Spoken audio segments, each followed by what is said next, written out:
That was the perfect, like, simple, clean. Simple and clean. Simple and clean. It's the way that you're making me feel tonight. Oh. Okay.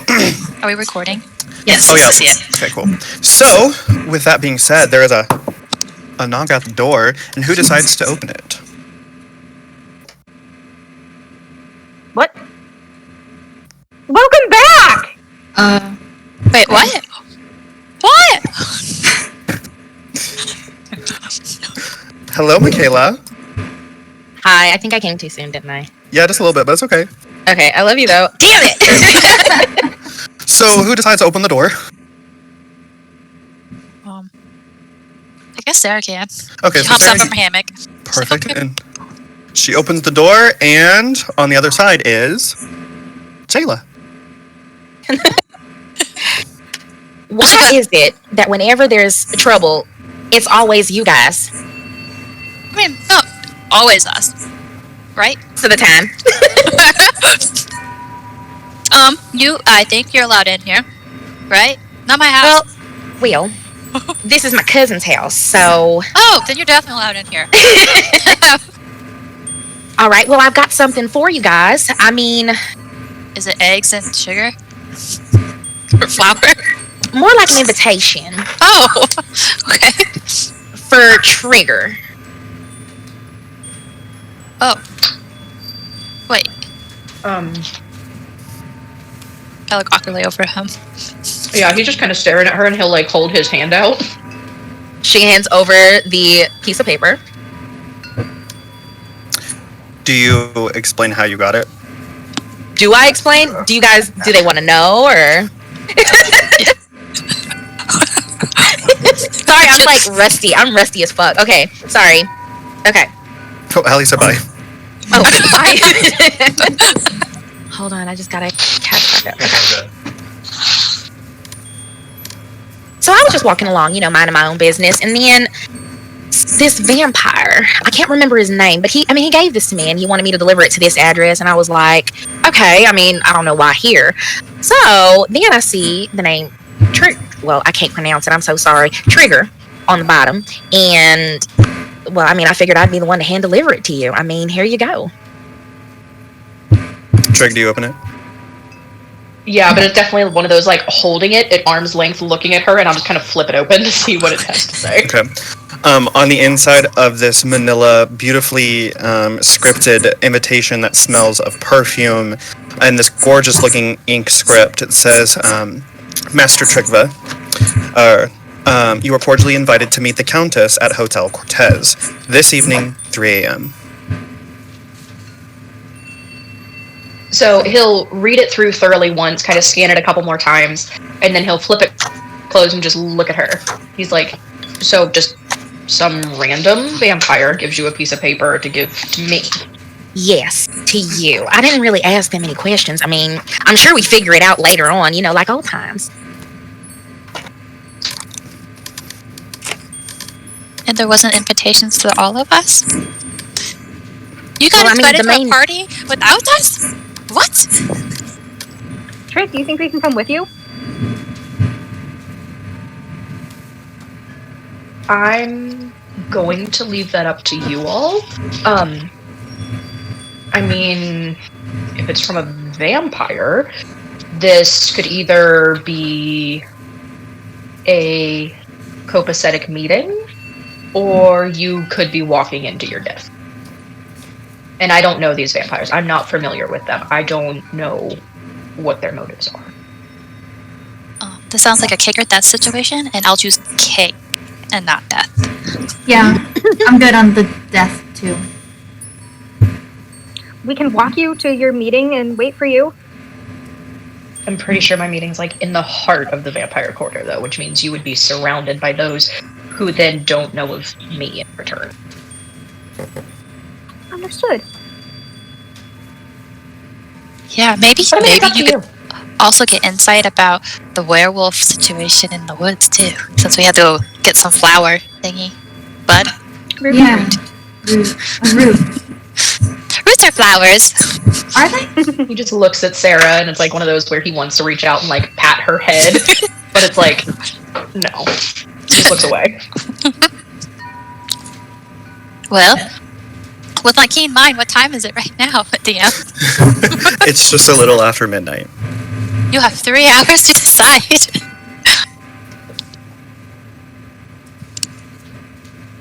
So I'll take 2 hours and 59 minutes. Decide or to walk there.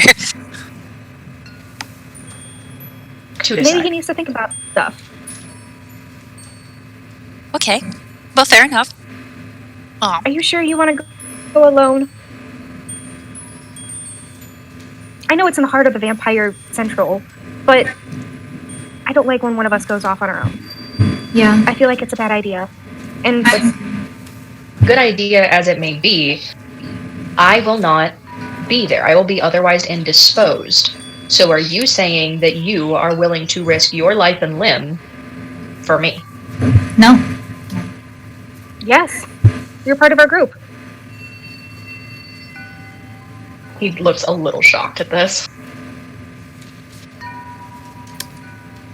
but Well, I'm happy to help out any way I can. So just let me know, and I'm there.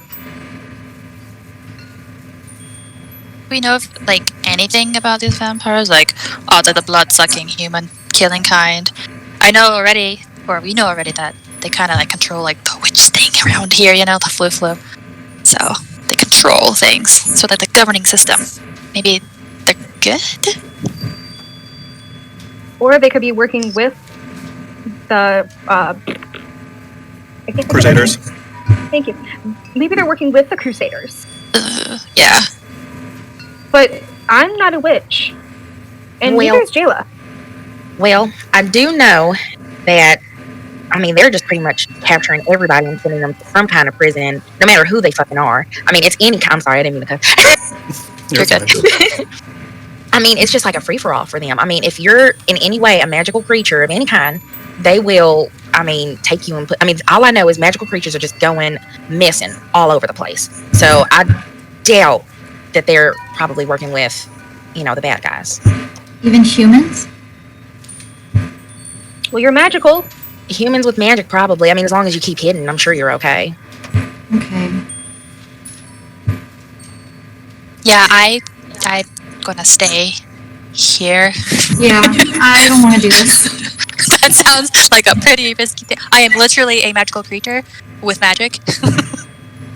I might look normal, but it can't have these ears.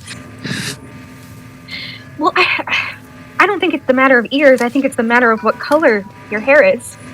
Or what it's made out of. Jesus, a cup of water. So how much are you guys missing? What do you mean? It's been 2 years. I mean, I haven't seen you guys in 2 years. Well, I mean, where are you guys at? Oh yeah, yeah. She sips again. Well, we went to the ball. And then we got magically transported to the jungle. The jungle in which Kithri grew up and being home brought back so many memories that her and Shin have now eloped and that's why they're doing it. You know what? He is gone. I mean, well, she is gone. And they're both gone. Where are they? I mean, we're missing 2 people. Probably wrist deep in each other, so we better not talk about it. Oh my god. No. She's lying. That's not real. Kithri's at the monastery trying to get better. I'm And Shin is trying to figure out her own beastly self. Trey, what's got into you? Trey, that's gross. It was funny. I loved it. Do more. It's only gross because no one's willing to do it with you, Tara. Ew. Trig! Leave me alone, Trey. Where is this coming from? Okay, but also, kissy face what you Sarah. missed, that Trig also blew up. Yeah, and It now is a new Trig. he's kind of an asshole. More than he was before. We also met an Evelyn, a Saphiria, an Elliot, at the magical school as well during all these travels. You know, It's been a long time. It's It been like sure 2 has. months. What about you, Jayla? Where have you been for 2 years? well, I mean, after you guys disappeared, like in the thin air, like poof, I went back to the to the tavern. I mean, the Broken Wheel. I went back and I waited for you guys to return. I figured you guys would come back, but after a month or so, I haven't really heard back from you. I mean, luckily, I was, welcome at the Broken Wheel and I wasn't, kicked out or nothing. But I couldn't just stay put. I had to find, I had to find you guys and figure out what was going on and learn more about magic. And I mean, I guess it's not as taboo as you want it to be, but I had to find you guys and, figure some more stuff out. And that's when I ran into Paris, because, I mean, she was the only one I knew who knew magic. Long story short, we were traveling around and just doing our own thing, and it's just a long story. Yeah, I understand. How Yeah, is stories Salem too. these days? Well, glad you asked. So, Lady Tremaine, you remember her, right? I'm sure you remember her. Oh, Oh, yeah, like yeah. it was yesterday. We remember. Even though it's been 2 years for you, it's been like 2 months for us. Yeah, it doesn't really feel like 2 years have passed. It to me, it does. Well, Because it was. it was a long time. Well, so she became King Larvis's right-hand lady, pretty much. So she's taken it upon herself to capture all the magical creatures. And she's the reason behind, all the magical creatures going missing. Just can't prove it. I can't figure out where she's taking them or what's going on. So, I mean, that was another goal of ours, mine and Paris, is trying to figure that out. But we've had no luck. And pretty much in Salem, it's bad. You guys don't want to go back there. How bad? Well, magical creatures are disappearing everywhere. I mean, that bad. Like magic is banned, like, everywhere. I mean, you can't get away with it anywhere. I mean, the Kingsmen, they are ruthless. They are just, they're on their guard. I mean, I don't know. I mean, we're also looking for the WLF. We don't have anything on that. We're just trying to figure things out. Sounds like us. Well, Yeah. I'm glad you found us. Yeah, I'm glad that you're Because safe. after now. this, that's where we're headed. Yeah, I'm glad I found you guys too. I honestly was thinking the worst. I thought y'all were dead. Almost.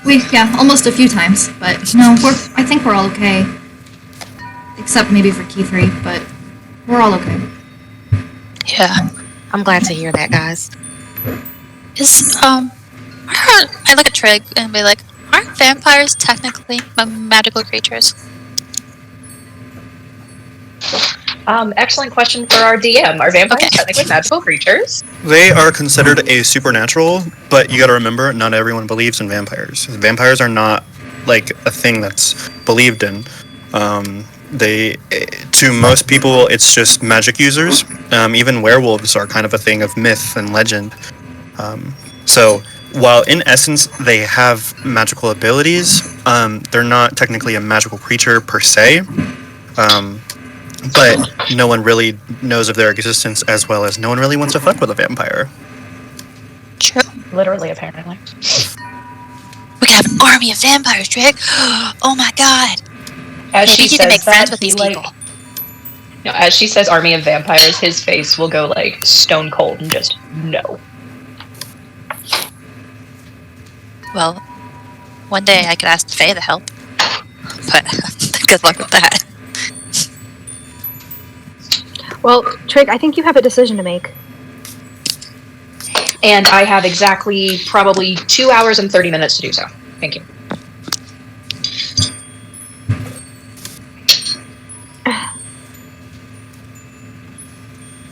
Well, So what else is going on? You said you went back to the Broken Wheel. How are Noah and Ronnie?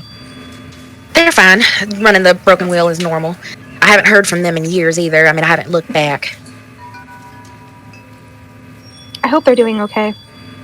They were nice. They should be fine. They were fine when I left.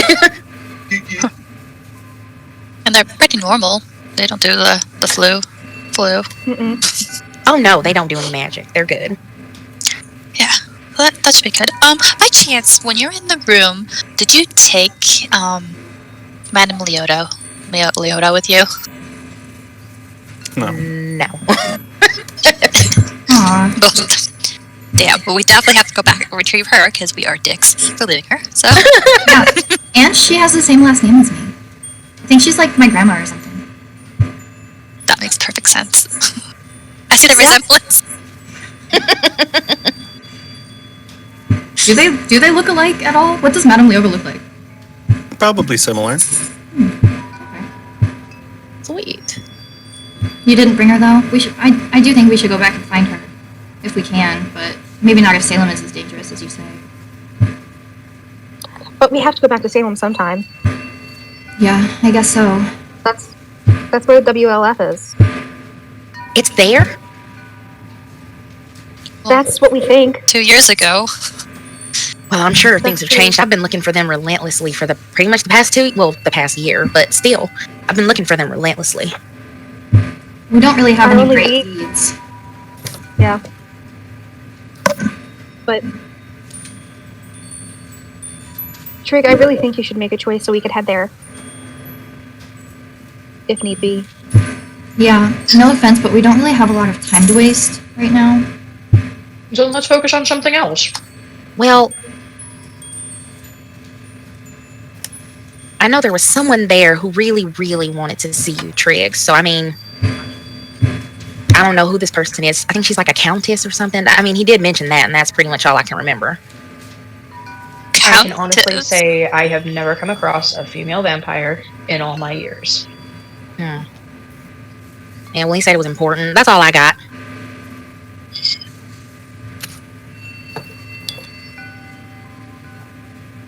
He'll This just, is fun. we'll know watch it. Never mind. Well, if What? no one is Go ahead. going to make a decision, I'm going back to lay down for a little bit, so we're not exhausted tomorrow going to the bayou. Yeah. Yeah, I want to rest too. All right, so you all kind of go back to where you were sleeping. Ellie, what is Trig's decision? He will go, and he is going to try to slip out alone. Okay. Willa was really the only one Willa and Jayla are the only ones that kind of said that they wanted to join Trig on that journey. So if you are trying to roll stealth, because it is night and you are a vampire, you roll advantage for your stealth check. And then Jayla and Willa, you guys will just roll a perception check for me.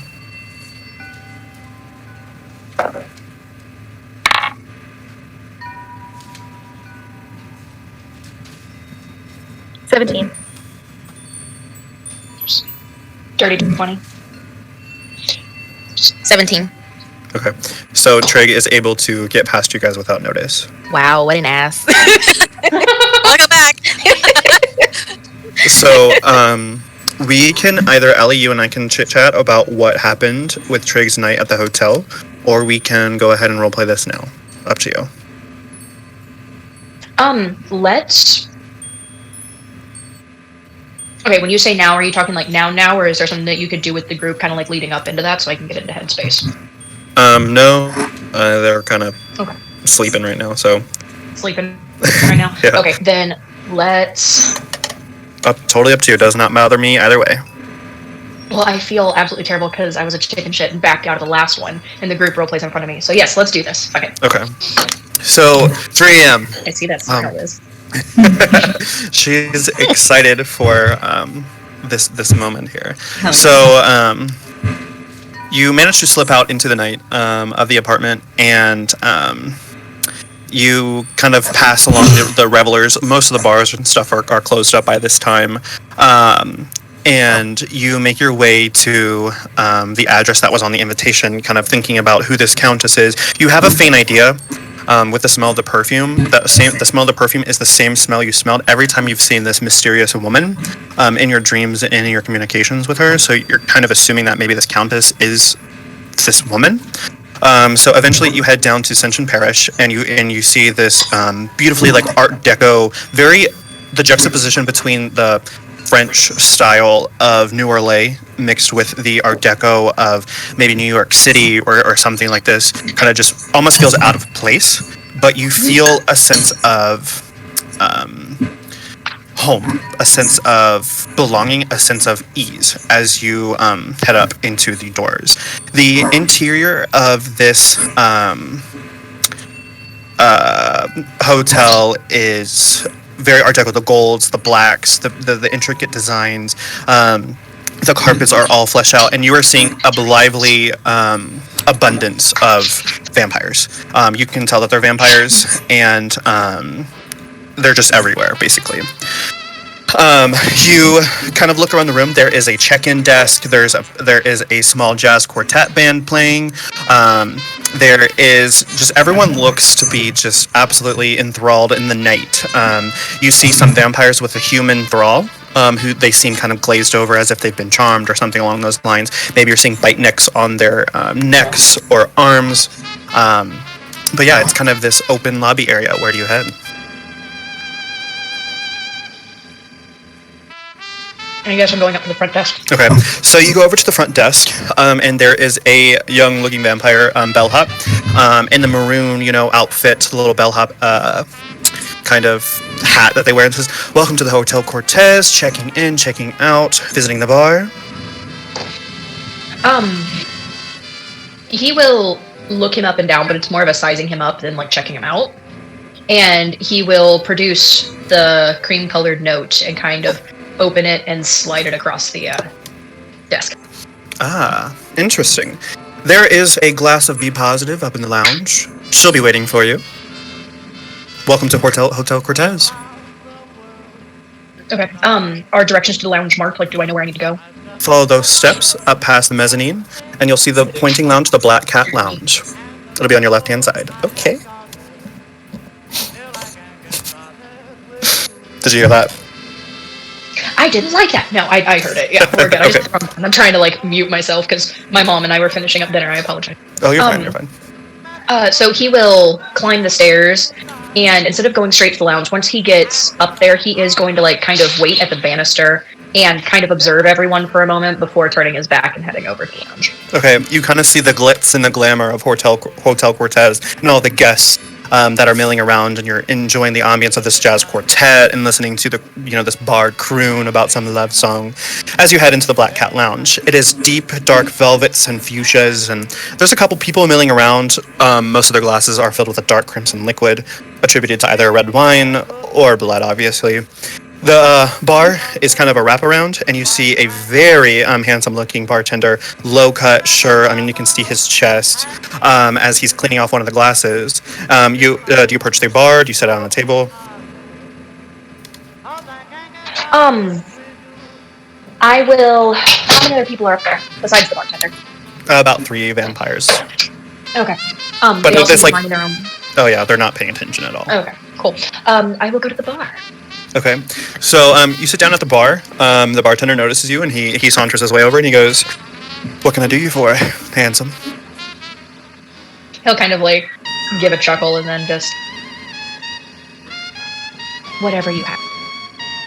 Sure. I have just about any type of human blood you'd want. I have the synthetic kind if you'd like that, if you're more of a vegetarian vampire. I have the finest bottle of witch's blood on reserve, but it is for the higher clientele. So when he mentions the blood substitute, he'll kind of roll his eyes like, vegetarians. I see that. Yeah. He is going to kind of gather himself in a look, and he'll say, "The bellhop said there was B positive waiting." Ah. You're waiting for the Countess. Well, I got you. And so he goes back behind the bar, pours a glass, slides it over to you. "This one's on the house. She'll be here for you soon." And he goes back tending to the bar. A couple minutes pass. Songs change. The vibrance of the bar kind of fades out a little bit. Some people come in, some people come out, and then finally, from the entrance, you see this glittering red seductress vixen woman, deep cut. Dress with these sparkling sequins. She just looks like she's stepped out of a 1920s Hollywood movie. She has two very good-looking vampires behind her, and she kind of waves them off as they stand at the door. And then she saunters her way over to the bar and sits down next to you. And she says, "So Trig, we finally meet in the flesh. I'm so happy you're here." He will hold out his hand to her, but not handshake, definitely the enchanté kind of hold out your hand. Okay. And oh god.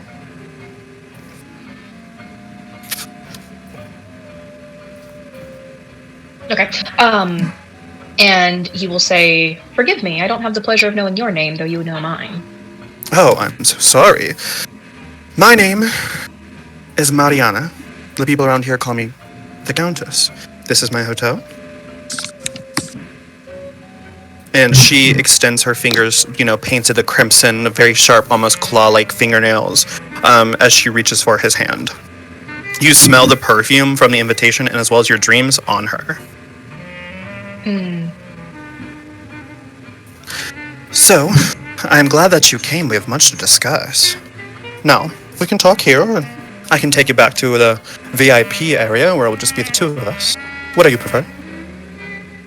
Wherever you're most comfortable. Here is fine. I trust most of my patrons here, but if we need to divulge more, I'll take you to the VIP lounge.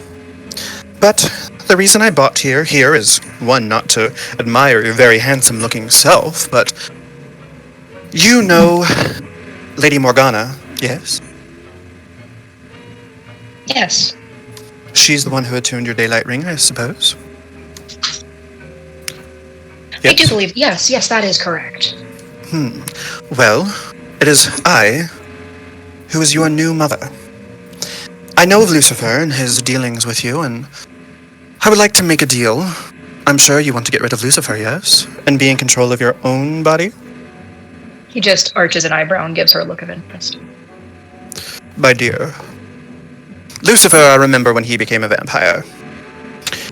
I'm probably one of the oldest vampires of the city, and not of all of Everas. Everything here is mine. The city is mine, the people here are mine, and there's not one person that comes into my city that I do not know. And when you came across my radar, I was very inclined to be meeting you in person. But I know a way to get rid of Lucifer as your sire. He'll kind of lick his tongue across his teeth, to clear any remaining blood that he had. And he'll look at her, just, you do have my attention, but then again, I think you already knew that. Most people who enter my domain do. But you are different, I will say. Most vampires come crawling to me asking for favors, and you are different than the others. And that's why you're so intriguing to me. She takes out this golden cigarette case, and she flicks a match and lights it. She says, "Do you smoke? Would you like one?" Don't mind if I do. And she hands one over to her. Or him. He will take... No, you're good. He will take the cigarette from her, but then light his cigarette and offer it to her. As a gentleman always. Oh, well, thank you. I do agree. And she takes it, and she takes a long drag, and she says, delicious. That's intertwined with just a little bit of pixie dust to take the edge off. Just so you're warning. Sorry, brain block, pixie dust. Pixie dust is like it's a drug. It's kind of like ecstasy a little bit. Is that what Michaela licked off of Paris? Not Michaela. Yeah. Yes. Oh, so he'll kind of give her a look and are you trying to take advantage of me? Oh, never. I'm a lady. He'll take a long drag of his and kind of prop his hand up underneath his chin and look at her. Just, forgive me, but it seems like we've met somewhere before. Once upon a dream. I do know you. We have met in your dreams. Fair amount of times. Though I've just been watching you, really. I'm excited that you accepted my invitation, though, of course, you and I both know that a lady of my stature has ways of finding you without you reaching out to me, so I am glad that you made this quite easy for me. I want to offer you this deal to get rid of Lucifer and let you be your own vampire. An higher vampire, if you will. Do go on. Well, you see, Lucifer and I have had such a past. It's constant pain in my side. He wants the vampire and do mind that he wants to take control of what's there, but obviously you and I both know he's not very good at keeping those witches in check. Not. But I offer really guidance, if you will, should you accept my offer. in becoming the most powerful vampire that you can become. That We can- does sound like quite the deal. Of course. And I'm sure that I can sweeten it in any way you want. Shall we head back to the VIP lounge? He'll stand and offer her his arm. Oh, a gentleman, and they say chivalry is dead. Marcus, the VIP lounge key, please. And the vampire goes over and hands his old brass key, and she takes his arm and she leads him over to the VIP lounge, which is covered by these curtains, and she unlocks it. You step in, and it's kind of just a small room with a couch kind of lining all the walls, and in the center is a table. There is a naked woman, human woman, on the table who has been dazed. And there is two other vampires in this room who get up immediately as she enters, and they stand up. And she closes the door, shuts the curtains, and locks it. And she says, I found this one perusing around our little hotel here. She's fresh. I was just about to have dinner. Would you like to join? Do I recognize this woman? Because I have a feeling it's Paris. Mm-mm. No? Okay. He will, looking at her, never breaking eye contact. Her, the Countess. Never breaking eye contact. Can you guys hear me? Kind of. Yeah, we can hear you. Yeah. Okay, I can't hear you guys. Can you hear us now? Yeah, like the sound just went all the way out. That's weird. Yeah, that is weird. But, all right, go ahead, Ellie. I'm gonna try and fix So- it. You guys continue. Okay. Just barely the lightest touch of his fingertips, he will trail from the girl's foot, like, all the way up her leg to her hip, never breaking contact with the Countess, eye contact. And just, I appreciate the offer, but please, I won't stop you. As you wish. And then she goes to her side and bites into her neck. And then you kind of see the woman, she kind of like, and then she goes back into like a daydreamy haze. And then she finishes wiping off her fangs and licks them over, and her fangs retract back into her teeth. And she says, the taste of witch's blood is just so delightful. Boys, leave us. We have matters to discuss. And both vampires are like, yes, ma'am. And they leave the VIP room. So she sits down, crosses her voluptuous-looking legs, and she takes another drag on her cigarette, and she says, please, sit. He does. I have an underling who has been sleeping with this witch, and I can't have fraternizing with our enemies. I want you to kill him, and once it's done, report back to me.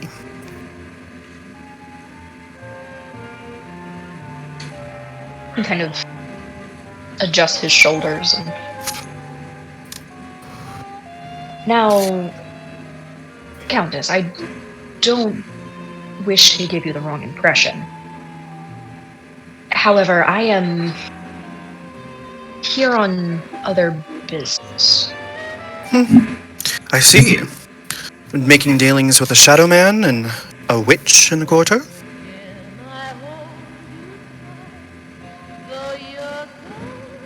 A means to an end for an ends. You know, my favorite endings are bloody. But, if you decline, I suppose that's fine. You are your own vampire, but unfortunately, our deal will not go through unless you not kill him. Now, no haste. I did not decline. I just want you to know what my intentions were here in your city, and as you're aware, I am not traveling alone. We... Oh, go ahead. Oh, she was just saying understood.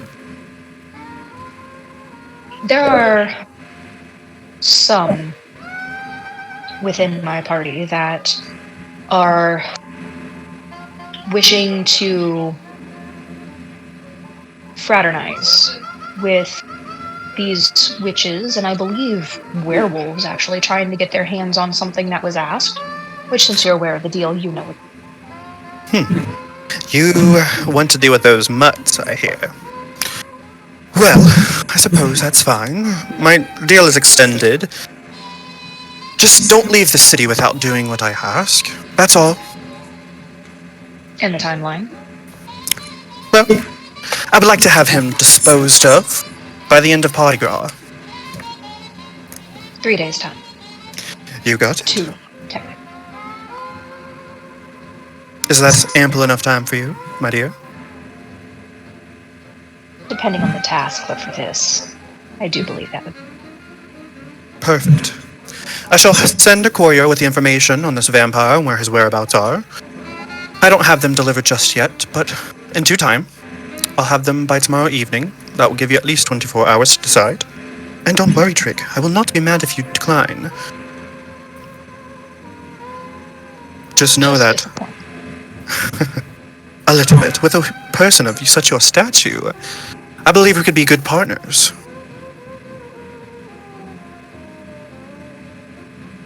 He will kind of incline his head to her and stand and just... Then with your permission, I shall take my leave. Ta-ta, darling. Ta-ta. And she takes another drag of her cigarette and just blows it into this billowing smoke as you leave the hotel. Do you head back to Luke's? That is my ultimate goal, but I will probably take a more meandering path to kind of clear my head. Not really looking for any sort of interaction, just walking in the night. Okay, sure. So yeah, I would kind of take your time and just enjoy the ambience of New Orleans. Eventually making yourself back to the apartment just before sunrise, maybe. Let's see here. So we are back in the apartment, and you just head to bed? Mm-hmm. Okay. And So I'm trying to sneak... No, you know what? I'm not trying to sneak in. I will walk in blatantly. Okay. So those of you that were staying in the living room, you do awake to the sound of the door opening. It's a slave. And just... I will back into my clothes. Okay. So finally, the next morning runs around, and Luke is gone. He's gone off on his daily duties at work. Jupiter's still passed out. You can hear that Hemlock is awake, moving around in his room. But you all slowly start to wake as the sun peeks over us into the windows of the apartment. What do you do?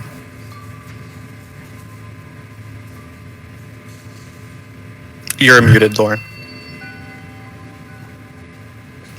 Willow wakes up and she looks around to seeing everybody very sleepy, and she rushes out of the apartment. She rushes out of the apartment? Yeah. By herself? By herself. And she goes to get, she wants to make breakfast for everybody. Okay. So you go to, like, the nearest market? The nearest market, she's going to buy 5 dozen eggs, some sausage, and the pound of flour. Okay. So that'll be about 25 gold.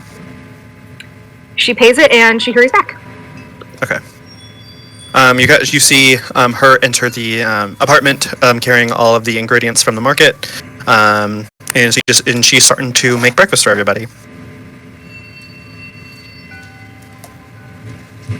Sarah will pop down and be like, "Do you need any assistance? I can help with the not meat portion." Well, I believe I bought enough for if you want to start making some biscuits for the morning. We'll have to leave the rest for Tiana for her beignets. Tiana, you guys are... oh, I'm sorry. I'm probably still asleep, aren't I? No, you're awake. Everyone's Okay. kind of starting to wake up as the Okay. commotion of the morning is happening. Tiana? What you guys doing with Tiana? We're gonna help We her. met her last night. Yeah, we're gonna help her make some beignets for the celebration. Oh, I love beignets. I can probably help with that. I know, they're so yummy. I just tried one for the first time yesterday and it was so sweet. It'll change your life forever, I can tell you that. Jupiter was right when she said they will make you feel love for the first time. Sarah's baby linking. She's like, "Yeah, I don't know about that." What do you mean? It was great, but I don't know. It's not Fae food. What's Fae food? Really, really, really good food. It's like ecstasy. Like sex in your mouth. Can we try some? Is there In spring you can. Okay. You guys have gotten awfully vulgar since I left. something is wrong with Sarah and Chris? Yeah. Where is he? I haven't seen Kinda. Trig, have you awakened yet? No, not at all. I'm gonna whisper. Do you think he went? I didn't hear anybody leave last night. No. And I was listening for him, but maybe just let him sleep, but I'll definitely drill him later. You know, make sure he didn't go. Do you think we should make sure he's in there? Do you want to peek? I'll. I will just kind of crack the door and peek inside Okay. quietly. So you see that Trig is still in this little closet, standing straight up, with his eyes closed. Let's see. Roll a stealth check for me. Oh no. It's an 8. An 8. Trig, you awaken to this. She slams the door Okay, shut. I apologize. Who is standing there? Is it Tara? Yeah. He'll just kind of open one eye and just... Can I help you? She slams the door shut. Just like, yeah, he's in there. It's fucking weird that he sleeps standing up like that, don't you think? She's just gonna walk back over to like the breakfast area. Well, vampires are weird, and she finishes up making all the eggs and sausage for everybody. Sarah's attempting to make this because she's never made anything in her life. But she's going to be like, you think everything is weird. Alright, so as breakfast is being prepared, Jupiter finally wakes up, and she's like, "What is going on in here on this morning? Is that sausage?" Yeah, I went to the market before everybody, rose from their beds, and here, I figured you guys needed some breakfast after all the party grawing you did last night. Well, thank you. I appreciate that, Will. That was very kind of you. And she just starts munching on her breakfast. Yeah, Sarah's thanks, covered Willa. in flour. Be like, I made biscuits. And I'm a ghost. Jupiter takes a plate, and she's like, "I'm going to go give this to Hemlock." And she Okay. goes into Hemlock's room. So, when do you guys think we should take care of business? And she's gonna start eating the biscuits. I think as soon as possible. I mean, let's finish up our breakfast, wake up Trig, well, more so, and head out. Yeah, I don't know what all this might entail. It might be a long day, and especially, what time are we supposed to meet, Tiana? I think in the early afternoon. We should get the stuff before we head out there. She's prepped. Yeah, we have a Already lot got to it. do today. You, Yeah, Willa got the ingredients. But you got give the it to. eggs and flour? Oh, yeah. Yeah, I bought 5 dozen, 4 for her, and then a pound of flour. We only used a little bit for our biscuits this morning. Thank you for doing that, Willa. That's awesome. Yeah, so we didn't have another errand to run. So we'll just drop it off on our way out to the spooky forest. Sounds And tell her great. we'll be back. Yeah. Because she has All right. 500 of them to make. Jupiter, and she says, "Hemlock told me that I'm supposed to be going to the store and get you all garments. Is this correct?" Yes, please. Yes. Garments for what? I'm just trying to catch up, guys. I'm so sorry. The party girl masquerade party at the LaBeoufs tonight. It sounds fun. You'll be joining us? I think I will, if that's okay, if you guys want me to. My rule's always the more the merrier. Definitely. But we need nice clothes. We're not really dressed for a ball. In the last ball, it didn't go so well, as you already know. So take 2. Yeah, it need was a a second disaster. Yeah. Alrighty, yep. I can go get you all some stuff. Hemlock's getting ready to head out too. He's got some stuff he needs to research. So we'll all meet back here later this evening. Sounds good? Yep, to get ready. That sounds good. All right. And then she puts on her traveling cloak and she heads out of the door. And she says, "All right, see you later, y'all." Thanks. Bye. Hemlock, he comes out of his room, finishing off a sausage, and he goes, "All right, thanks, well, I appreciate it, but I got things I gotta do." And he finishes chomping on it. And you see the glass slipper, he slipping it into his satchel, and then he heads out of the door as well. Oh, wait, Hemlock! He stops at the door. He's like, "Yeah, Did you learn anything last night about that green root?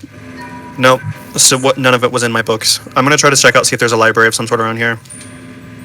Alright, just curious. Have a good day. See ya. And he heads out.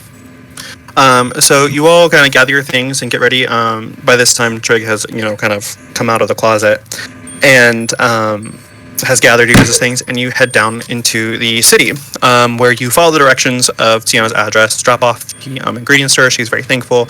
And then you start on your journey heading out into the bayou. So let's see here. What do we got?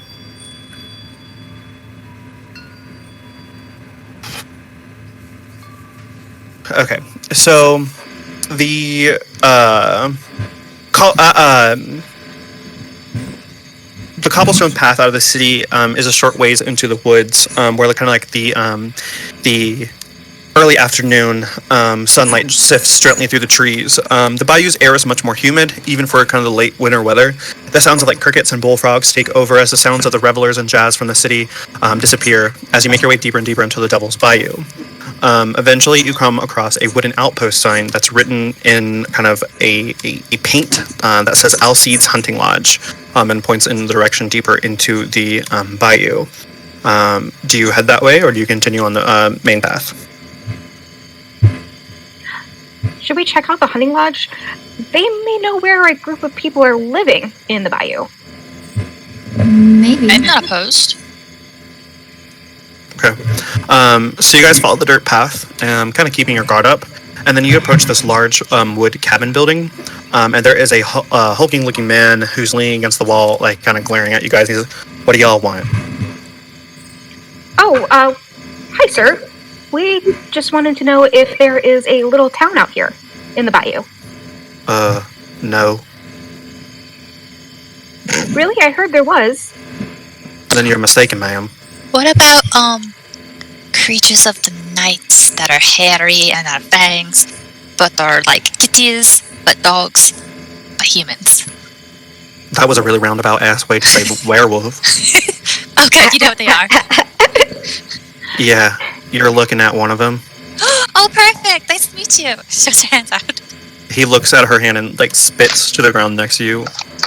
What do you all want here?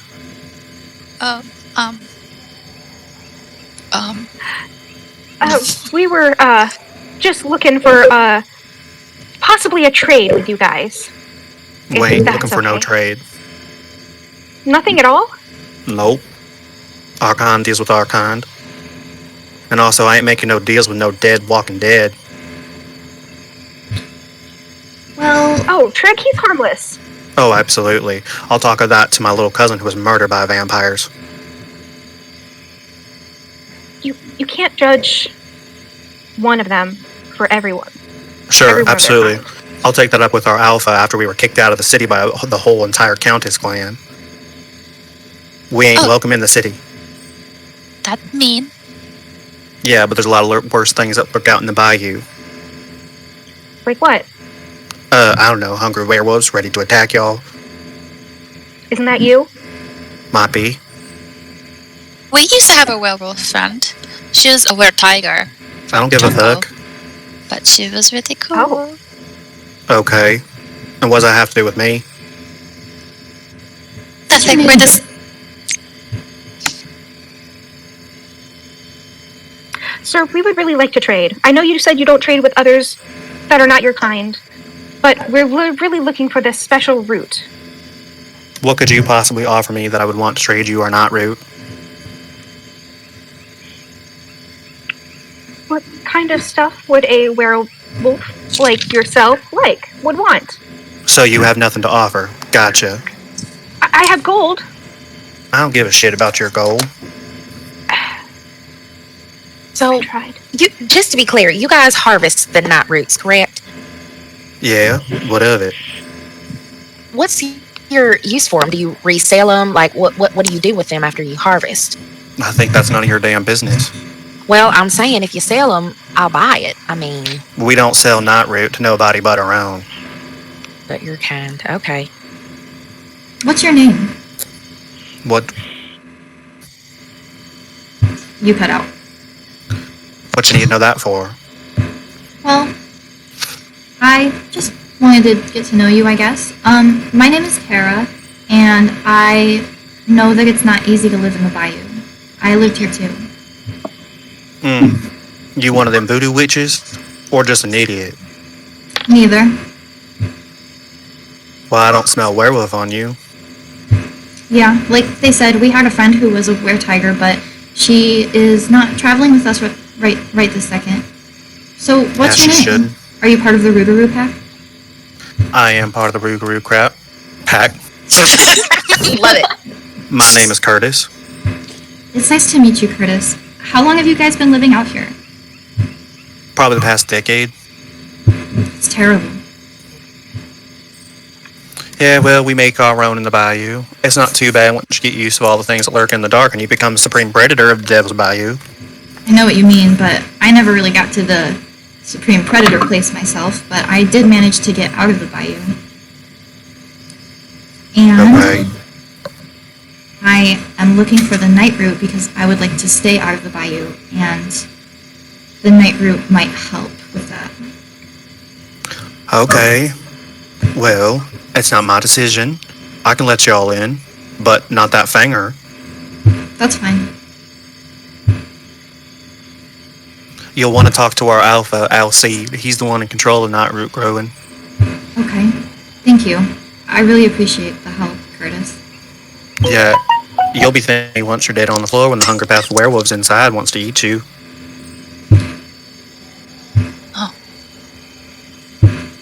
Really? And well, depends on what you do. And he steps aside. He's like, go ahead and enter, but not the vampire. Do you have any advice you can give me by any chance? Bow down and submit. Is there something funny, ma'am? Sorry, my fingers are crossed. That's Michaela laughing. I apologize. I guess that's fine if Trig's okay staying out here.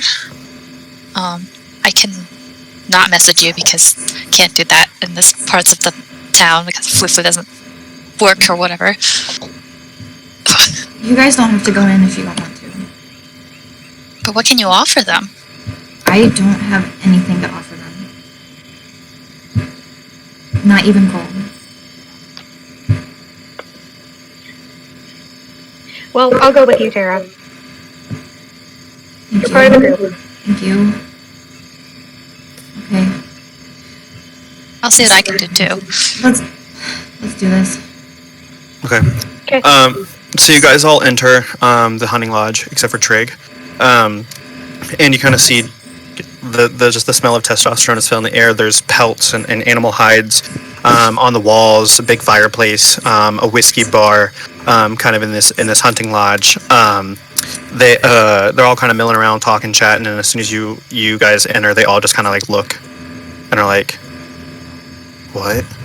I'm going to immediately drop to my knees and bow. They all start laughing.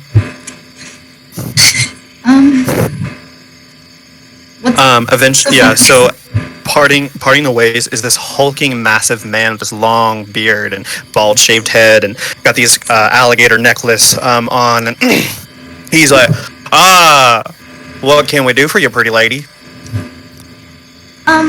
She quickly gets up. Hi. I talked to Curtis for a moment, and he told me to ask, are you the alpha? That I am. It's an honor to meet you. My name is Tara, and I'm looking for Nightroot. They all start busting out laughing again. What the hell you want with our nightroot? Well, I made a deal with somebody, and they need the Nightroot to complete the deal, and it's very important. Sorry, little lady, but we ain't making no deals. You go on and get out. Please. Can we trade for it? I ain't looking to trade. Is there anything? I Is there anything else we could do? I mean, maybe not a trade. Is there anything at all? It's really important. I think my life depends on it. Please. I don't give a shit how important it is to you. This is our root. We grow it. We harvest it. We tend to it. And you ain't doing a damn thing. No deal. Get out before I have to do something I don't want to. Please. Can Willow look around the room and see if she can find anything like on the shelves or anything like that that looks like it would be a green root? Yeah, you can roll a perception check.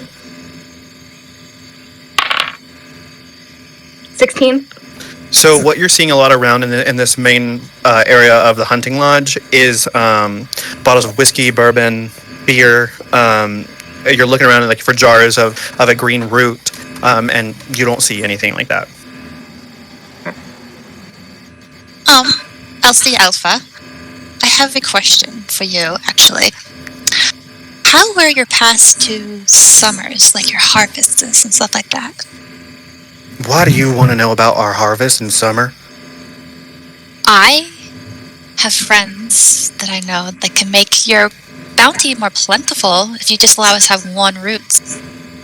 If you're talking about witches, we ain't got no deal. I am not talking about witches. I am talking about the actual seasons. Like, actual goddesses and gods and... Fairies. Yes.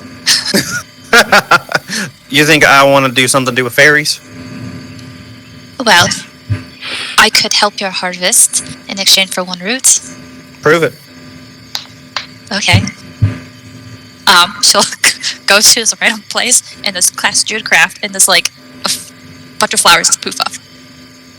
Oh, nice. I like your little parlor trick. But I ain't seen no night root.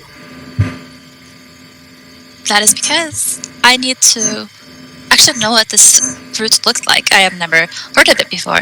I can't make something out of nothing. You just did. Yeah, but I know these flowers. It's a part of me. I'm not a part of the night room. All right, listen up, little missus.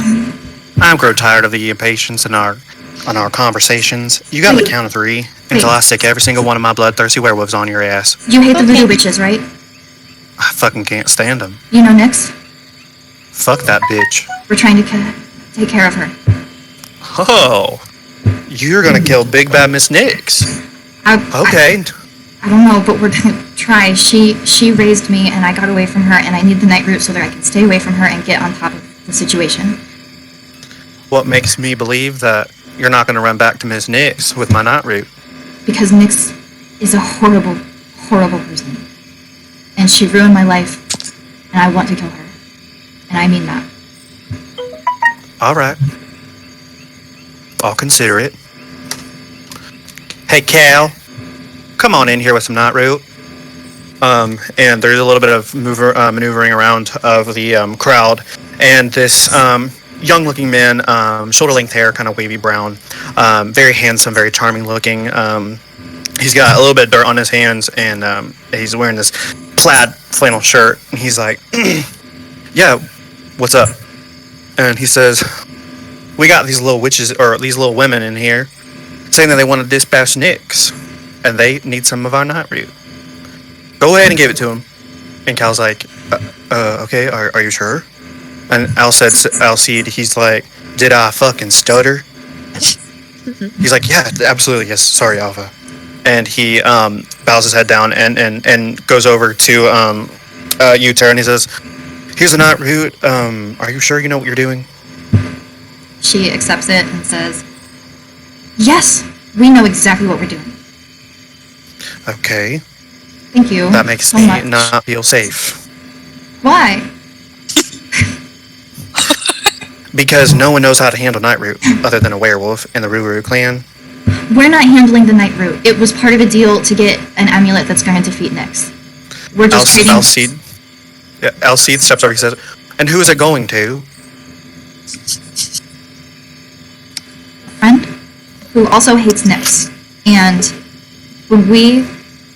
Has she made your lives harder too? living out here in the bayou? Absolutely. She's made most of our land infertile. It was hard for us to grow, but now it starts to seem like her little fairy friends over here are the reason why our night root wasn't growing so well during the summer. I think that the fairies are trying to combat what Nyx is doing. We're all trying to fight back against what Nyx is doing. This friend got a name?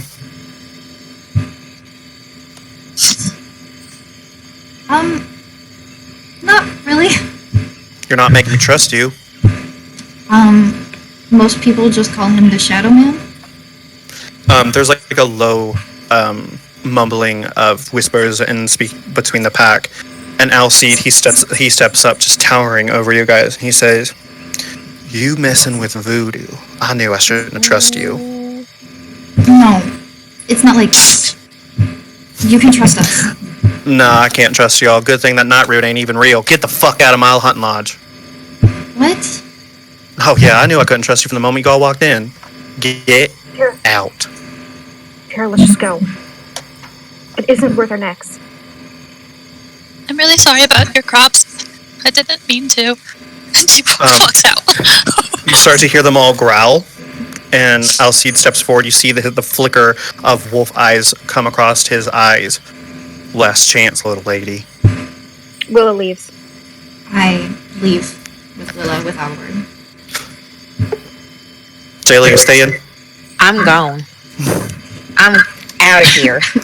So, you guys, feeling defeated, exit the hunting lodge, just like, what the fuck is going on? Curtis, he's laughing, he starts heading back inside, and you kind of hear them all busting out laughing and howling on the inside of the cabin, and you make your way back over to Trig, and then the door opens back up, and it's Cal. He comes over to you guys, and he says, "Listen, if what you all are saying are true, I want to help you." Really? You do? Yeah, but you gotta help me first. Okay, yeah, we'll do anything. Listen, my little brother went missing about 3 days ago, and I can't smell him anymore. Oh no. Smell it? Is he missing in the bayou? No, I could smell him if he was anywhere near here or in the city, but I can't smell him anymore. It makes me worried. What was your brother's name? It was Calvin. Cal and Calvin? Yeah, listen, my mom ain't that smart, okay? Okay, alright, If it's any consolation, my name's Callis, and he's Calvin. okay. But everyone calls me Cal.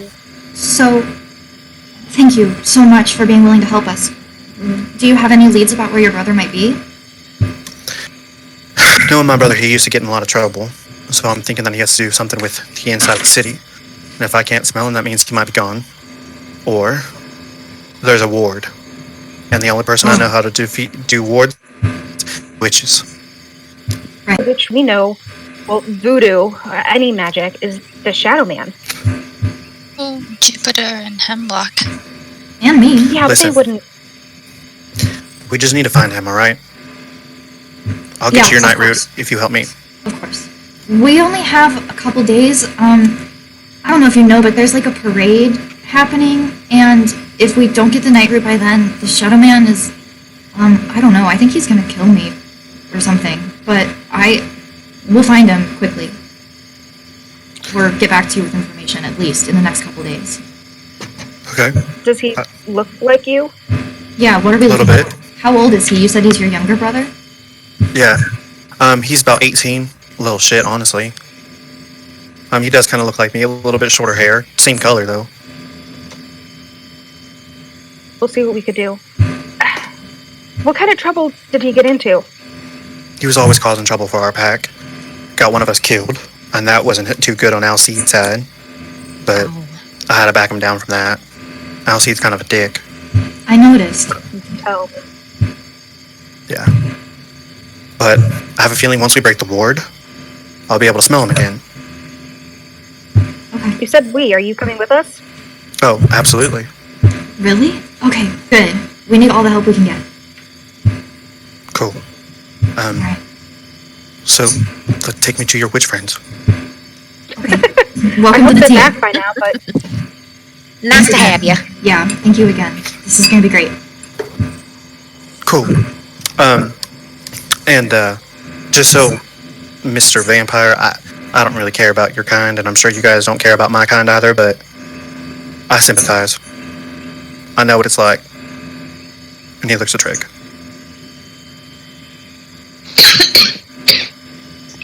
Trig coughs. Bless you. Trig dies. Okay. Yeah. Sorry, I went to inhale and just spit. Drake will kind of like look at him over his shoulder and just nod his head in like a thanks kind of thing.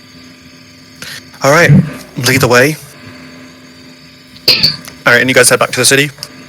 Mhm. All right, where are you headed? To the safe house, I guess. Okay.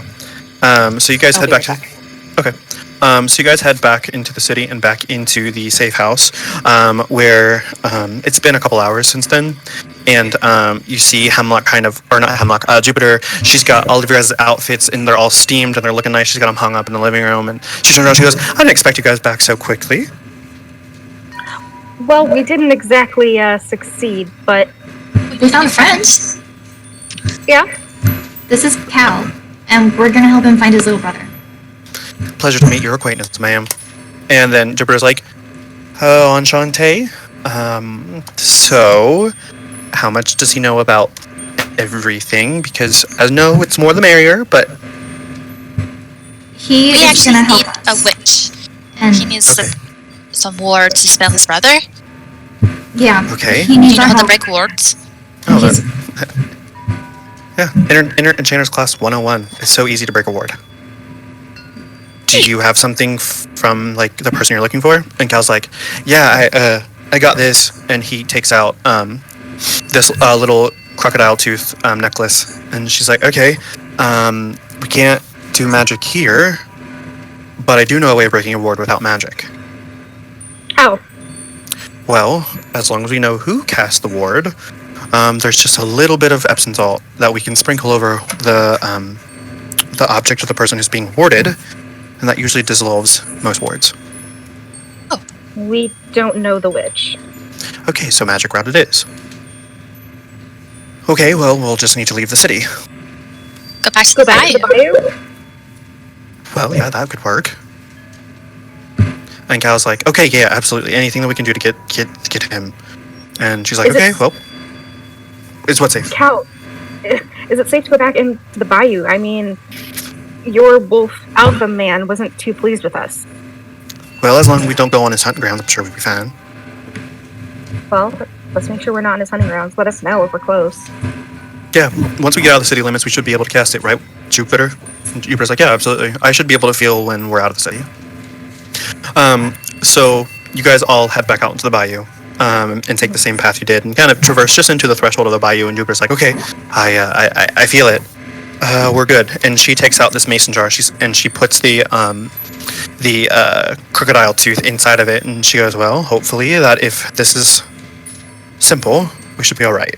So she starts chanting something, and you see the swirling pearlescent glow start to emanate from inside the jar, growing brighter and brighter until Jupiter flips off the lid, and this kind of puff of smoke explodes out of the jar and rushes throughout the kind of your general area, and then it kind of fades away. And Cal's like looks around the room, and he starts sniffing, he tilts his head, and a broad grin spreads across his face, and he's like, he's back. I can smell him again. And he's like, "Oh, he's definitely not in the bayou. He's definitely in the city." That's great news. Yeah, should we go look for him? Yeah, we gotta go. I don't want to lose a trail. Yeah, let's go. Yeah. We'll follow All you. right. Lead So the way. he rushes out back in towards the city, and you're following his rapid fire kind of directions, and then he's like, "Left down the street, and right down this alleyway until you kind of head out of the Ascension Parish part of the city into the promenade, which is kind of where the upper class, aristocratic, more noble people are, with these stately mansion homes and just gorgeous looking plantation houses and stuff like that. And you come across this large plantation home. It's late afternoon. There's a fountain in the center of it, and then you guys kind of stop on the outskirts of this large wrought iron gate with ivy covering over it. And he's like, "This is it. He's in there. I know it." Okay, great. How do we get in? And Jupiter's like, "Well, hell, when it rains, it pours. What's And wrong? she says, "This is the Persephone, fanciest, most exclusive clubs in the entire town." Persephone? Yeah, It's a club? yeah. And nothing good happens inside there. What do you mean? What happens? in I'll there? say. Well, due to the fact that, the Persephone is a club for the supernaturals of New Orleans, this place is crawling with the supernatural. I like a trig. I mean, so is our group. Well, I'm I don't know if I natural, would be able baby. to blend in with any of that. Me neither. I'm too human. Just throwing that out there. Well, that, and do you see those guys? And she points to a pair of tall, stone-faced looking men flanking the doors, each holding a glowing, kind of silver-looking baton. Cal's like, "I could take them, and you guys could definitely take them too. I mean, it's not that hard." And then Jupiter's like, "No, those batons are made of a runically modified silver alloy, so supernatural kryptonite. They'll lay your ass out, wolf or not. This place is strictly members only. It caters to only the richest and most powerful supernatural clientele in this city, and they do not take lightly to the riffraff trying to mingle." Well, Cal, is your brother maybe there voluntarily? Are you guys part of that club? Why would he be in there? That doesn't make sense. That's what worries me, little lady. I don't know. Jupiter, what do we do? And Jupiter looks over, and you guys start to see some people head up to kind of the main porch of the house. And she points out this gorgeous-looking couple in this sparkling-looking cocktail dress. They both show their hands to the guards, who bow and then wave them inside. Jupiter kind of scowls, and she says, "Do you see those big-ass rings on their fingers? Mm-hmm. Anyone who tries to get in without one of those gets a one-way ticket to Herd City." And your brother's in there right now, right? I can smell him. I know he's in there. Well, I don't know how this works, but I mean, can you give off kind of like a pheromone or something that, because if you can smell him, I'm sure he can smell you. Maybe there's like a pheromone that you can, I don't know, produce that says you're in danger. I mean, maybe he'll come out and try and find you or something. Yeah, that's not how it He's not works. some wild animal. Well, I don't know. I thought I'd try something. Thanks, Willa. I appreciate that. well, can we get in we another have to find a way? way in there.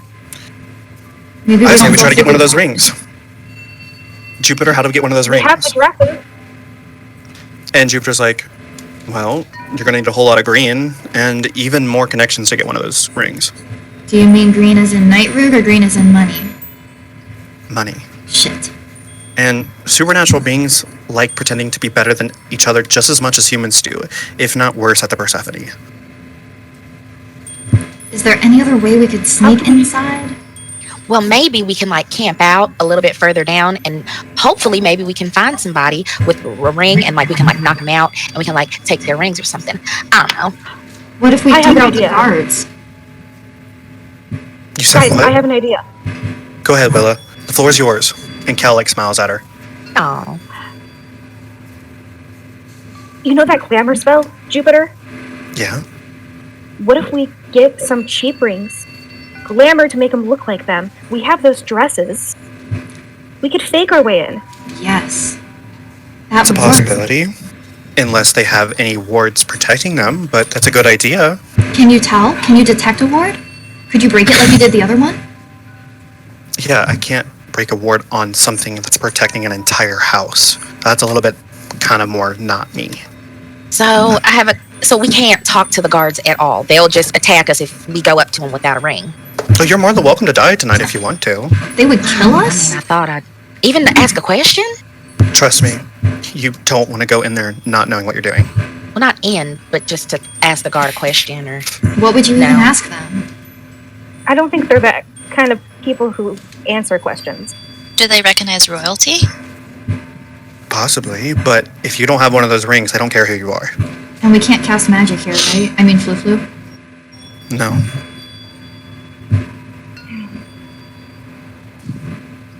always a catch-22. Let's try glamoring the rings, I guess. Unless anyone has another idea. I don't like the idea of trying to trick them. Okay, what do you suggest? Well, We gotta find a way to get those rings. A real one. Okay. Do you think we'll be able to get 7 of them? Well, we don't all need to go, I guess. But Trig, do you know if your vampire friends could perhaps let us borrow one of those rings? Because they're like supernatural beings, and if you actually go to that place that you were called to last night that you probably didn't go to, and just ask somebody like there, be like, hey, can I just borrow this? Just need 2 rings, and I'll give it right back. I swear my blood, I guess. Almost as if by fate, you turn to look towards the house and you see a beautiful woman walking over to the fountain, her elegant evening gown swishing around her shapely looking legs. And it's the Countess that Trig recognizes. She looks over to the fountain, and then she looks towards the gate where you guys are all standing. And then she smirks, and she saunters over to the gate. And then she steps up to the gate, and she's like, well, we meet again. This must be your party, Trig. This would be them. Enchanté. My name is Countess. Nice to meet you. I'm sorry? Hi. nice to meet you. The pleasure is mine. We're surprised to hear you say that you meet him again. Oh, Trig, you didn't tell your friends about me. What happened? Haven't had the chance, my dear. Understandable. That's quite alright. Are you here for the Party Gras Bar?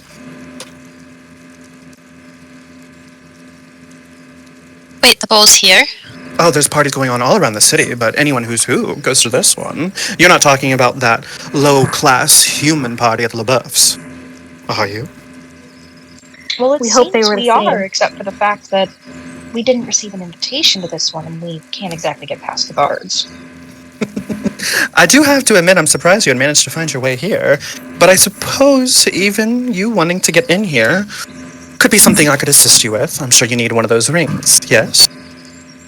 Yes. That would be the key. At least a couple. Oh, darling, I have plenty to pass around. I would be more than happy to give you them. That's great. Thank you. That's awesome. Of course. You guys can be my guests, and don't worry, I'm the Countess. If you're with me, no harm will lay upon you. Perfect, you guys. Oh my god, you're so sweet. Yeah. I've been called many things, and sweet is one of my favorites. What is your all's name? I am Serafina. I'm Tara. I'm Willa. The pleasure is... And Cal and Jupiter introduce themselves as well.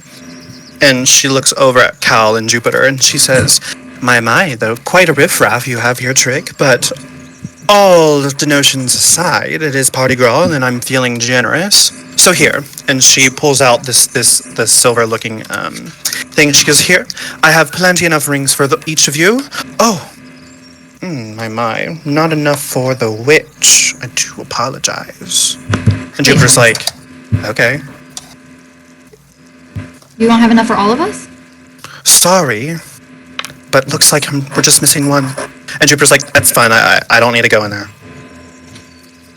Okay. I'm sorry. I'm guessing we have to dress up. Oh, dear, yes, I guess that is true. I'm sure I could whip up something for you, simply. And you see this magical smoke whip up around her hand, and you see you all have been denounced in lovely-looking evening wear. And she goes, there, you'll fit right in. Great. Wait, but Countess, you're not a witch. How did you do that? Oh, I have magic beyond belief, my child. I'm one of the original vampires. You'd be surprised at what I can do. An original. Wow. Yes. This is my city. I see Trig has not filled you in with all my lovely details. That's all right. It's fine. Well, thank you. Countess, I have a question. I'm sorry I'm filled with them. That's fine. Do you happen to... Did you go in there by chance yet? Oh, Or I've just have you not arrived. Well, if you see another werewolf there, could you tell us? Oh, you're not going in? Well, no, we are, but another set of eyes always helps. I'll look. And she looks over at Trig like, you'll owe me for that. Absolutely. Thank you. Now, let's get on before this afternoon delight ends in a bloodbath. What do you say? What? Sounds peachy. Let's do it. I want to get away from this gate as fast as possible. All right. You all head over to the Persephone, and Jupiter kind of like waves you guys like good luck in there, and you blend easily in with the steady stream of formally dressed patrons as you approach. And Cal's like, well, here goes nothing.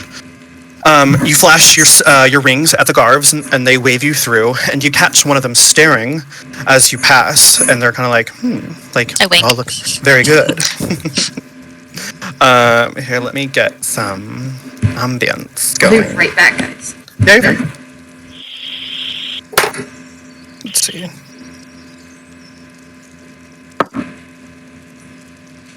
I want to find... I can wait for her to get back. That gives me some time to find the perfect sign. Oh, perfect. I found it.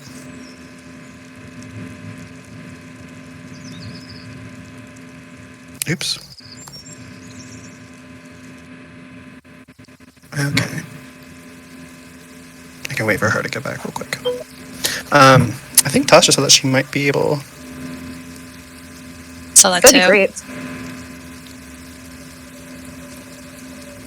Well, she sees Discord. Yes, she gets Discord messages. Gotcha.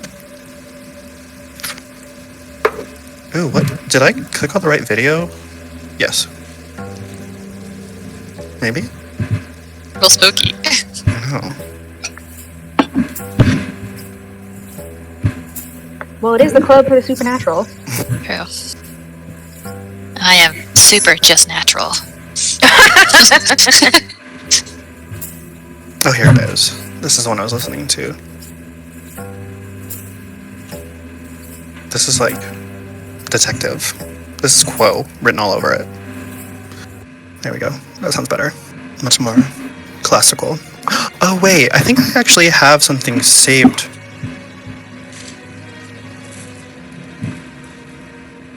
That's nice. Oh, that one's gonna...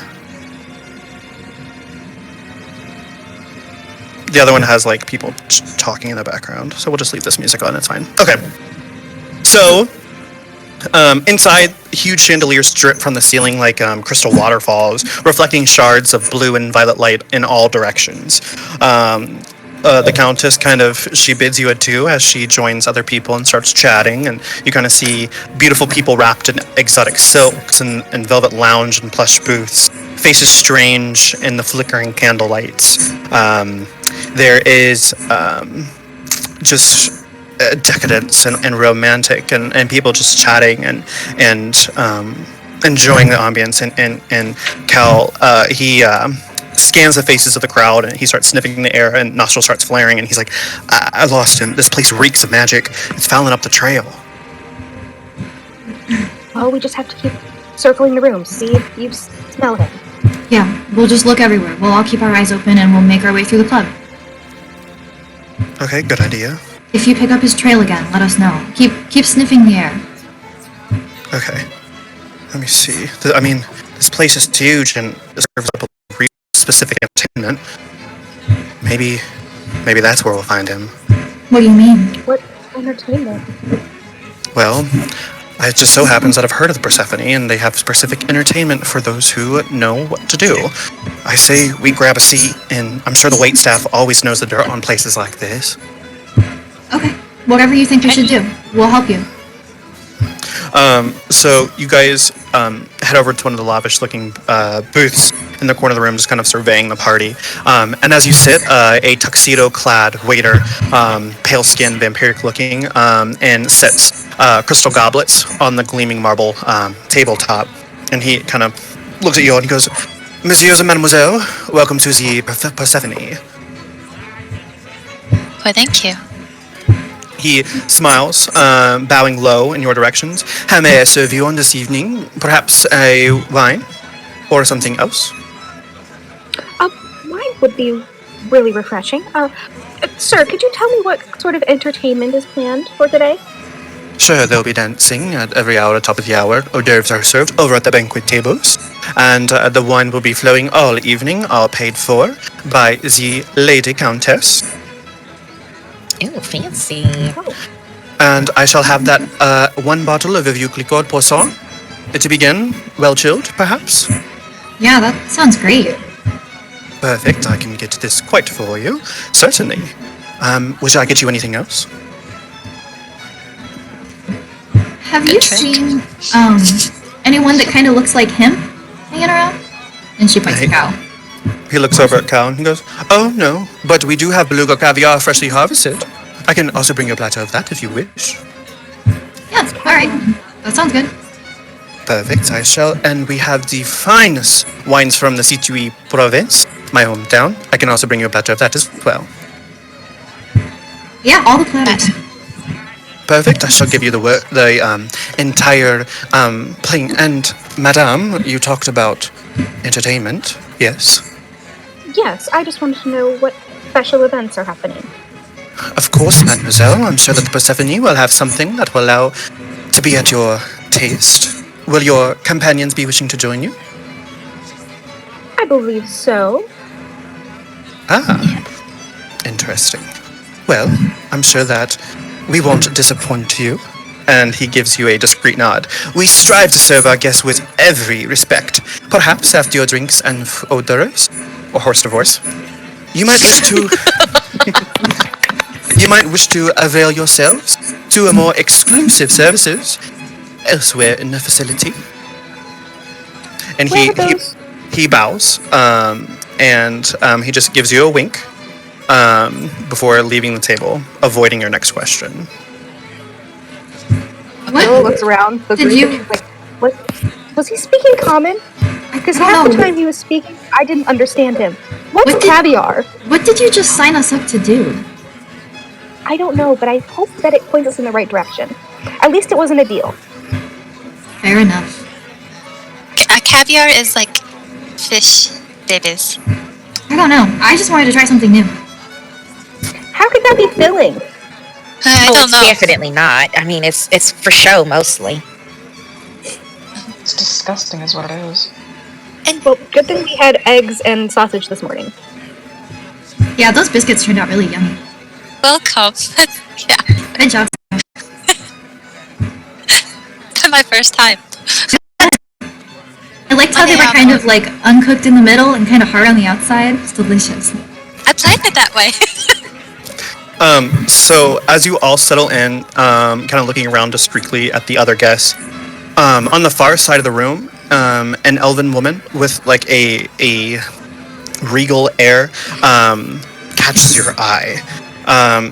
Sarah, you recognize this woman. You are very familiar with her. It is Queen Serana. Oh shit. What's the matter? She straightens up a little bit, and she kind of like twists herself so nothing can see. She's like, my mother's here. The queen? Your mother? Well, we should meet her. Should we say hi? No. Okay, guys, lean in closer. I was gone for 2 years. I missed some very important rituals of my own and my sister's for about 2 years. I don't think she's gonna be happy with me. Well, just apologize. Go make amends. I kind of ruined summer. Remember the wolves? Cal looks over at you guys and he's like, you mean to tell me that the Fae is here? Excuse me, I'm right here. You've been to the Well, I mean, it's not like their shit doesn't stink. They're still like the rest of us. Most supernaturals like goblins, witches, wolves, whatever, they're still born to this world. Yes. Good point. I'm here and was born of this world. So why are you not protecting us? Just funny story. I was gone for 2 years on accident. You all keep talking about this 2-year gap. What happened to you? Time traveled. Accident. We didn't mean to. From my perspective, they just disappeared. I mean, poof, right in the thin air. We kind of got pushed into a portal. There was a lot happening all at Tremaine once. almost killed us all. Whoa. Y'all are into some heavy shit. Not really on purpose, but yeah. I'm sure you can understand. Being in circumstances you can't control. I understand. Fae are, I guess, pretty fantastical. Nectar, the ambrosia they talk about all the time, scantily clad and frolicking through the meadows. Yeah, that I've sounds seen a fair amount of Fae in the bayou. about like Sarah. In the bayou? Yeah. There's Fae everywhere. I thought they were just from the court that Sarah was from. See how much I know. There's a lot to do with the Fae. I'm sure that Sarah will have plenty of time explaining to you all. Just gonna tap her fingers at the table. Yeah, I haven't had time to explain everything. Remember the nightmare fae we met? You mean my patron? Yes, he's there always with us. She's keep glad to get her mom. Tara looks a little pale at that.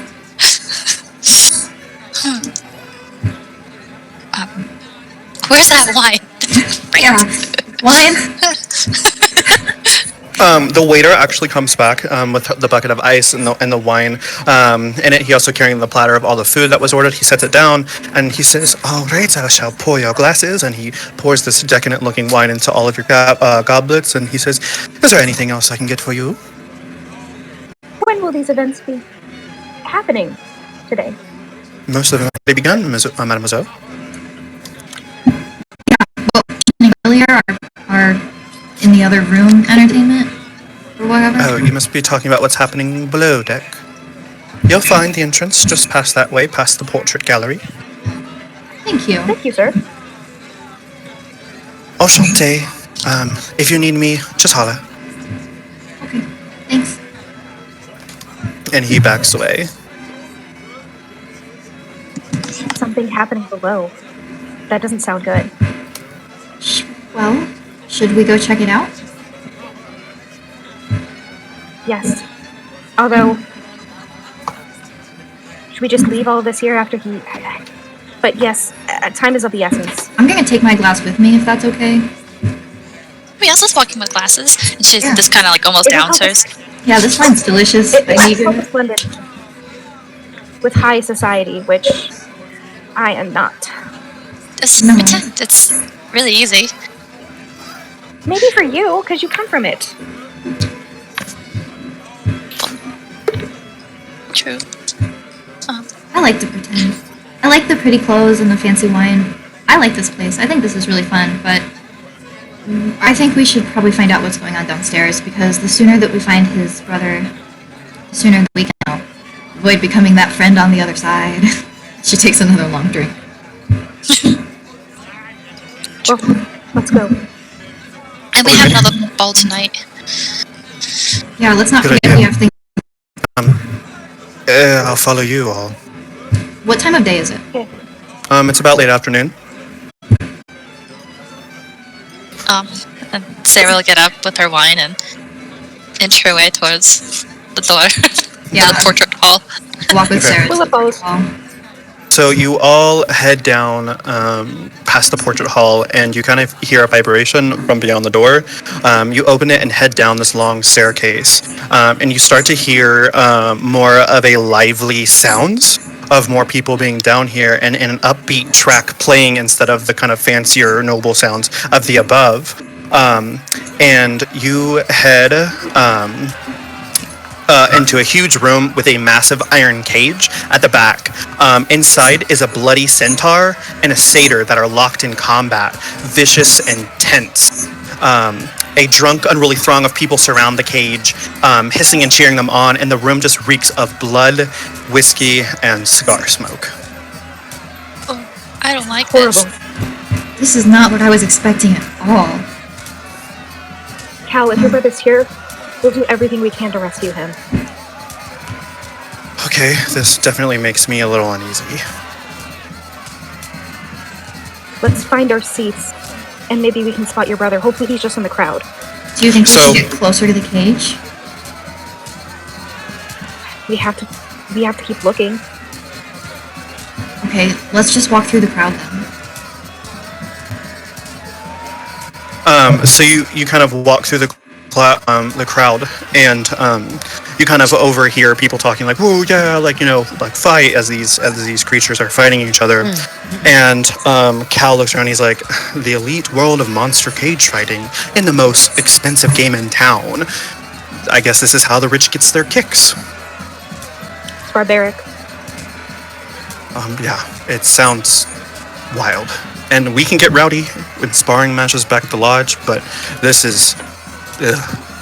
you guys kind of peer into the cage, and you see that there's a centaur delivering a vicious kick to the satyr's head, slamming into the iron bars of the cage. The front row of spectators gasp at the spray of blood, and then let out this, like, raging roar, like, yeah! You kind of look around, and maybe looking to Cal, you see him staring at a nervous-looking young man near the edge of the cage. And he's like, "Calvin?"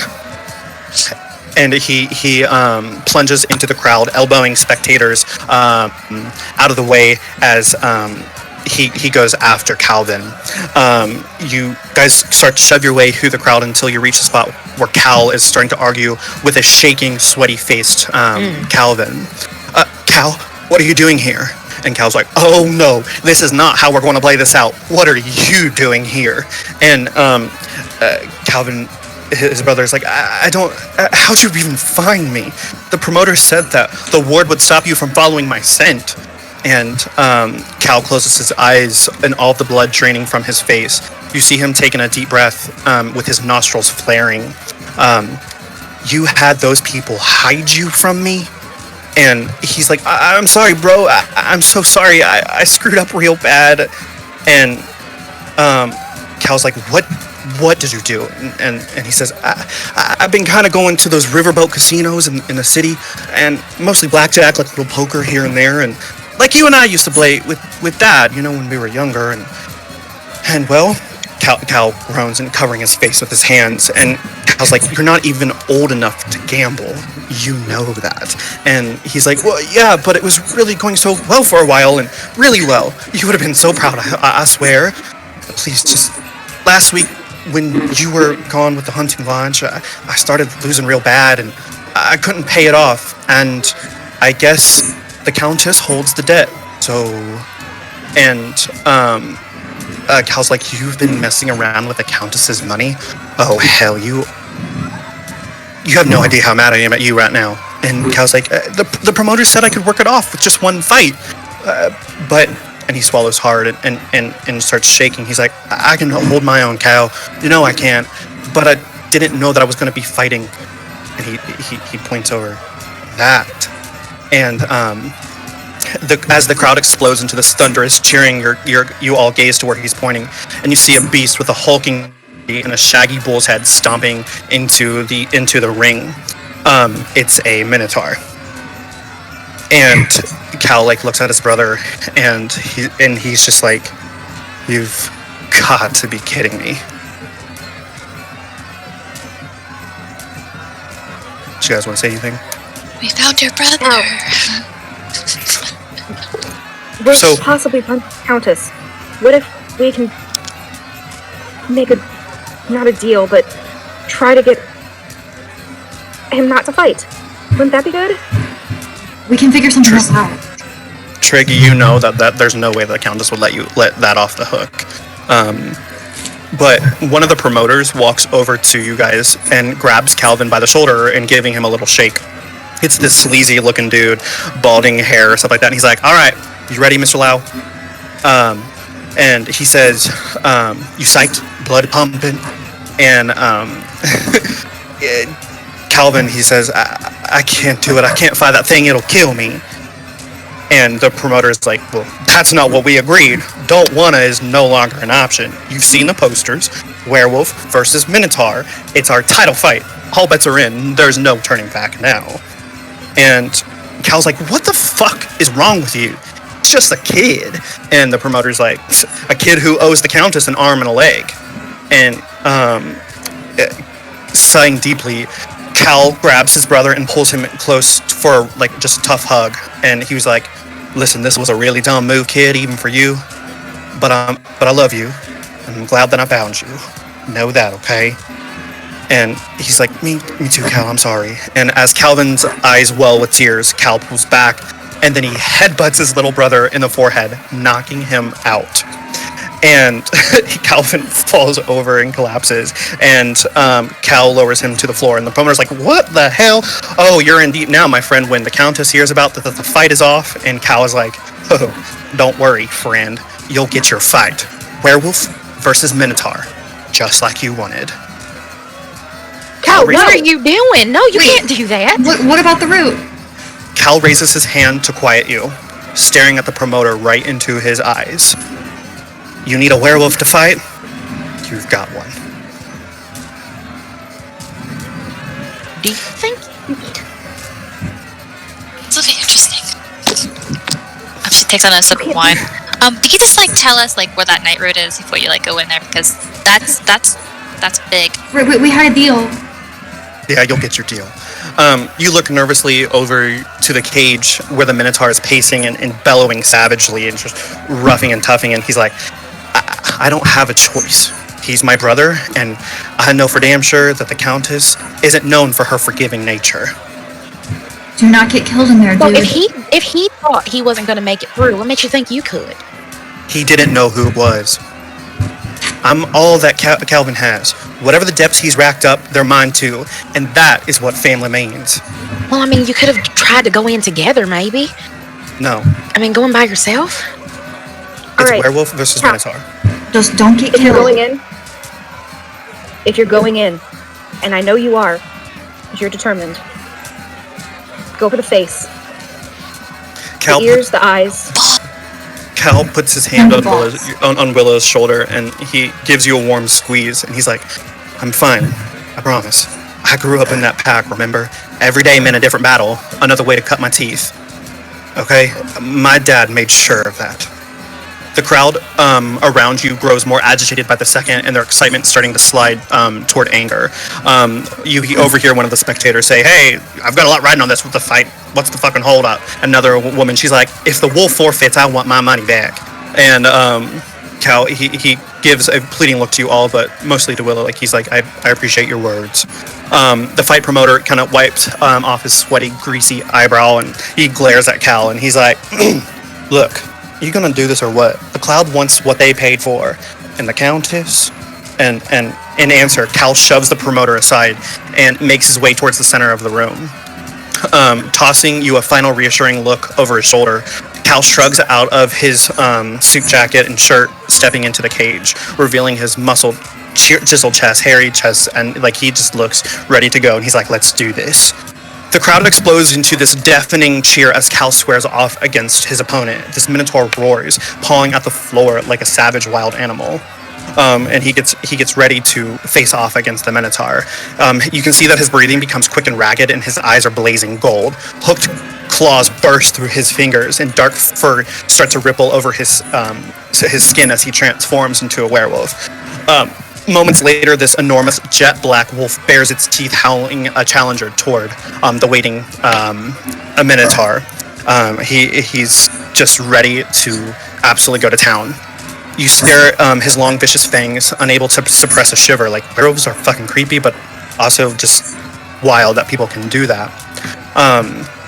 So the kind of crowd around the Iron Gate starts cheering again as the battle begins. The Minotaur stamps forward on his gargantuan feet and bellows straight towards Cal in that guttural, like, type of sound. And Cal lunges to meet his opponent, and he and the Minotaur collide, tumbling to the ground in a tangle of limbs and snapping teeth. The crowd is just going absolutely bonkers of this title fight. And then people are starting to get closer and closer to the cage, and you shove your way forward, straining to see through the jeering crowd, and you catch a brief glimpse of Cal struggling to escape the Minotaur's chokehold. Do you say anything? Go for the eyes. So you cup your hands, and you go for the eyes, like, you got this, think of your brother, like, just kind of like telling him, like, you got this, and you see Cal's ears perk up at the sound of your voice, and he wrenches his body around in a single explosive movement, and goes for the eyes and sends the Minotaur sprawling across the floor. Panting hard, Cal stalks toward the Minotaur, who's sprawled out against the ground. He springs forward, slashing upon the Minotaur's chest. The beast bellows with blood gushing from 4 deep wounds as he cuts into the flesh of the Minotaur. Your hearts are pounding furiously, and you're just excited. Or maybe you're mixed emotions. You hate this, or there's sheer amount of anxiety and stress, and just vibes are full in the air. And snarling, Cal prepares to deliver the another blow to the Minotaur, and then suddenly stops with his head jeering back as if it got struck. Something is not right. Why did Cal hesitate? He shakes his head, preparing for another attack, but then flinches again. And this time, you see a strange light playing across Cal's eyes, blinding him. Taking advantage of Cal's sudden disorientation, the Minotaur lands another solid kick on Cal's chest, blowing him into the air. He looks a little hurt. The Minotaur jumps back onto Cal and bellows with rage as he delivers a brutal punch to Cal's snout, snapping his head back against the ground of the floor. Something is wrong. Someone is meddling with this. Cal yelps in pain, struggling to escape the pin, and the Minotaur hammers viciously at his ribs, landing blow after blow after blow. And something dawns on you all, that someone in the crowd might be trying to curse Cal. Can Willa look around and roll investigation or perception Do to perception. see if she can... Okay. Yeah. 16. Okay. So you scan the crowd frantically, looking for anyone who seems suspicious. And then, near the back of the room, you spot a smirking man with his fist held up, holding an object that glitters like a prism. We don't have our weapons on, do we? They were transfigured into your outfit. Okay. She is going to run for that man. Okay, so without saying anything. Yeah, without saying anything, you plunge into the crowd and elbow your way towards the man that's holding up the prism. And what do you do? She punches him square in the face. So he's like, "What the?" And then the man yelps in surprise as you slam into him with all your might, sending both you tumbling and him tumbling to the concrete floor. It's like, "What the fuck are you doing? Get off of me!" What are you doing? You're messing with the fight. You see the prism has fallen out of his hands next to you. He's, "No, I'm not." Okay, you grab onto the sparkling charm and take it up. He's like, "Hey, that's mine." Not anymore. I saw what you were doing. You were cheating. He's like, "You don't know what you're doing." Oh, I think I do. And she holds it up and she throws it to the concrete, hoping to break it. All right, so you throw it against the wall and it shatters into like 100 pieces. Cautiously, you turn back to the cage just in time to see that Cal is pinned on the floor, and the Minotaur is raising both of his fists for the final crushing blow. And as he goes in for it, at the last possible minute, Cal shakes off whatever that daze was, and he twists, bracing all 4 paws against the Minotaur's chest, and just heaves him off of him. In his guttural wolf roar, he roars out, and the Minotaur flies off of Cal and slams into the side of the cage, causing the bars to buckle outward, and some of the guests are like, "Whoa," as this happens, and then the creature goes limp, falling to the floor with a crash that shakes the floor beneath your feet, and then Cal, he throws throws back in his head and howls, triumphant in winning the match. Wow. Willa looks back and she's like, "Who are you? Who sent you?" He's gone. Willa slowly walks towards the group. Tara spins Smiling around. at them. What just happened? Where'd he go? Didn't you see that? He was Yes. being controlled. He was being cursed. I That saw guy, it. he had this... He saw that he had this object. And I knew that wasn't... I knew it had to be magical. So what did So I you punched do? him. Oh, I punched him. oh, okay. And he... Stopped? He dropped the prism. I grabbed it. He told me I didn't know what I was doing, and I threw it on the ground. And look, he won. Cal won. He survived. You He survived. broke it? Yes. In the cage, Cal transforms again, and his snout molts back into his human features, while his limbs shorten and his fur recedes. He's naked, and then he picks up his clothes and kind of starts buckling them all back on as he eases through the gate, and the awestruck crowd starts parting around him, and he comes your guys' way. He says, "Whew, I needed that." Yeah, that was awesome, actually. Congratulations on your win. Good job. I'm sorry I ever doubted you. Well, I couldn't have pulled it off without you looking out for me, Willa. And he looks over at you, and he says, "I saw you deal with that asshole trying to throw me off." And he kind of looks down and blushes a little bit. He's like, "Thanks for the assist." Oh, you're welcome. I couldn't let you lose, knowing what you're doing for your brother. Yeah. And then his little brother comes up behind Cal's shoulder, conscious but still visibly shaken. He's like, "Bro, I'm so sorry. For a second, I thought that thing had you. And if it had gotten to you and it was all my fault, I don't know what I would have done. I don't know." And then he hangs his head and his shoulders shaking with silent tears that stream down his face that you can see. And he's like, thanks, bro. Thank you so very much." And then Cal's like, "Hey, kid, it's all right now. Come here." And he pulls his brother in for a rough hug, squeezing the back of his neck. "You know, I'm here for you whenever you need me, Calvin. Anytime, anywhere." And Calvin says, I know, Calvin, come off. And he's like, I can answer her. "Yes, please." And Cal says, "And now that we're square with the Countess, no more dumb stunts like this, you hear me? And I'm not Dad, okay? You don't have to prove anything to me." And Calvin nods, clasping Cal's shoulder, and they just kind of take a moment to like take a deep breath in and stuff like that. He's like, "All right." He runs his hand through his damp and tangled hair, and he's like, "All right, your night route. It's back at the lodge." Okay.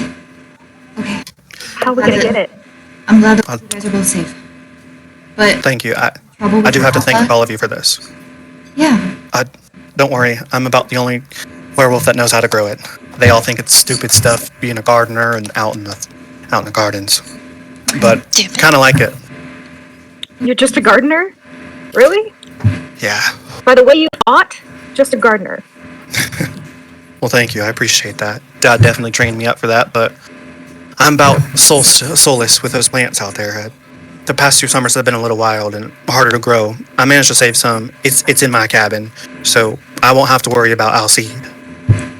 That's great. Thank you so much, Cal. Do you know what Nightroot is? What is it used for?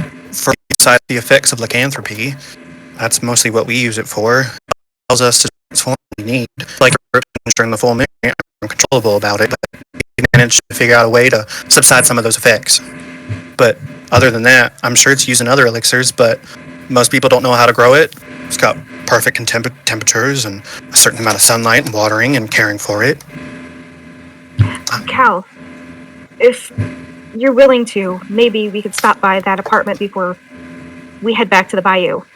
We have a friend who was tasked with a group to help you guys. Well, not your pack, but other werewolves like you that can't control it. If you could tell him how that works, maybe he can help others like you.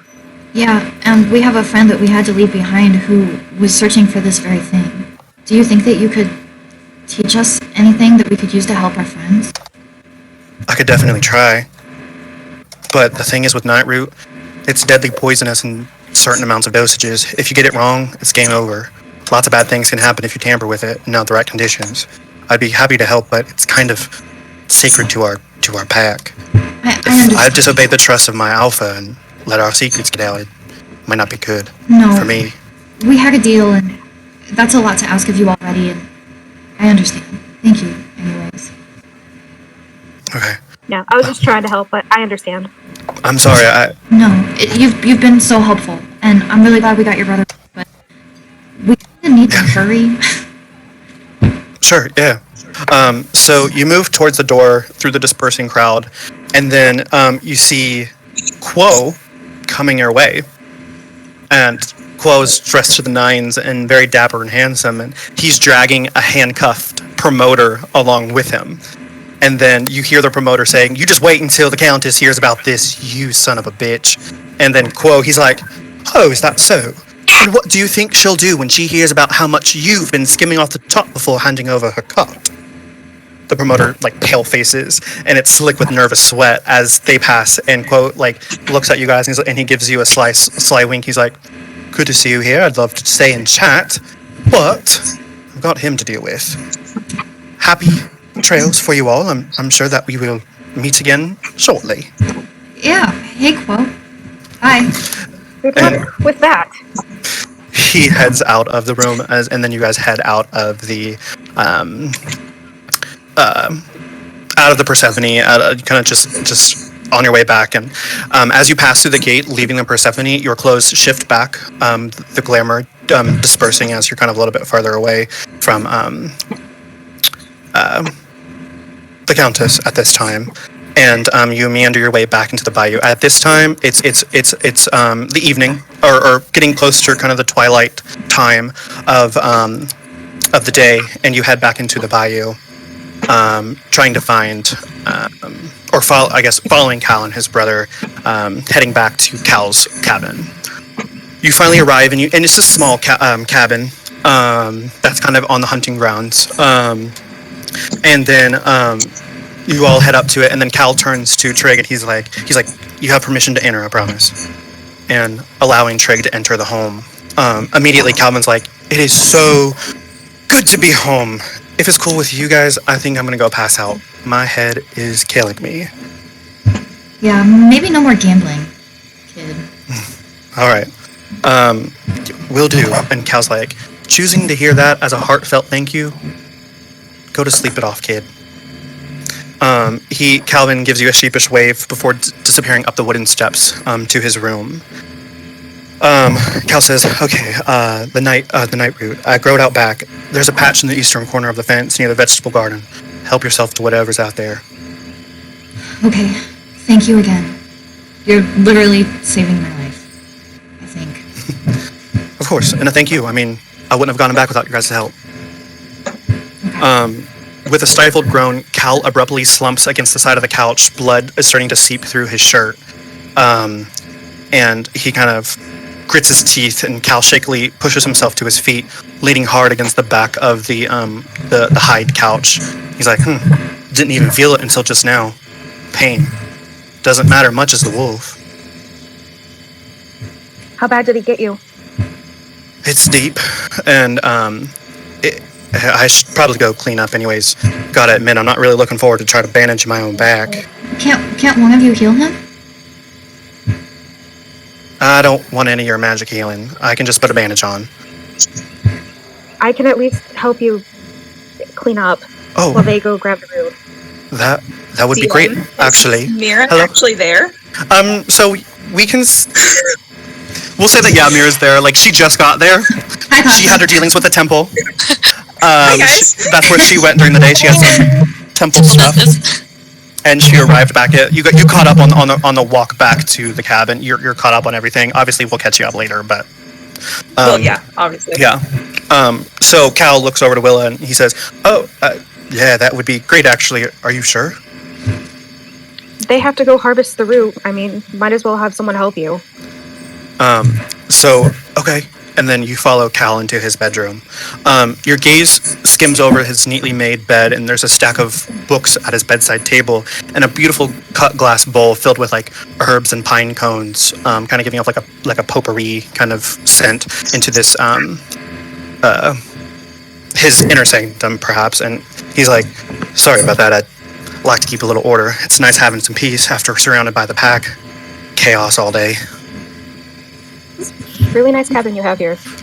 But get your shirt off. We gotta clean those wounds.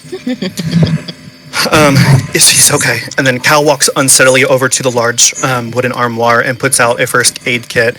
He sets it on the bedside table and then carefully tugs off of his shirt.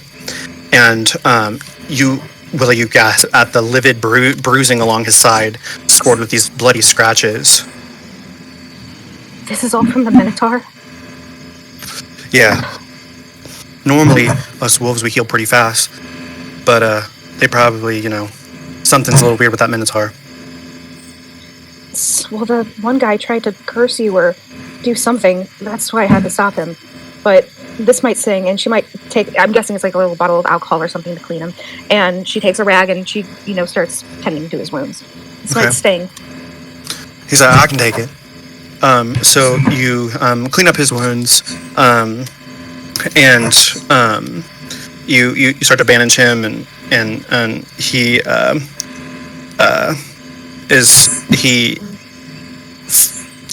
with pain. Cal lowers himself to meet your hands, and you take out the gauze and antiseptic, and you notice that he's clearly hurting, and you remember him saying that pain wasn't important to the wolf, but you can clearly see that he's in pain.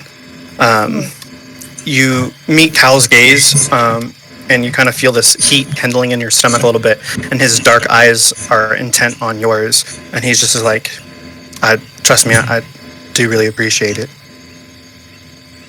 What do you mean? What did you mean earlier that the wolf didn't mind the pain? Does it heal you somehow? Well, it's hard to explain unless you felt it. The wolf is part of me. It's always there, and it's also its own creature. It runs on its own instinct. Doesn't care about the trappings of the human side of things. It just doesn't care. It has to be hard to deal with. I'm sorry? Has to be hard to deal with going between those two worlds, but it's all you've known, I'm guessing. Yeah. The wolf, it only cares about the things all predators care about. Hunting, feeding, mating. It's... I don't know.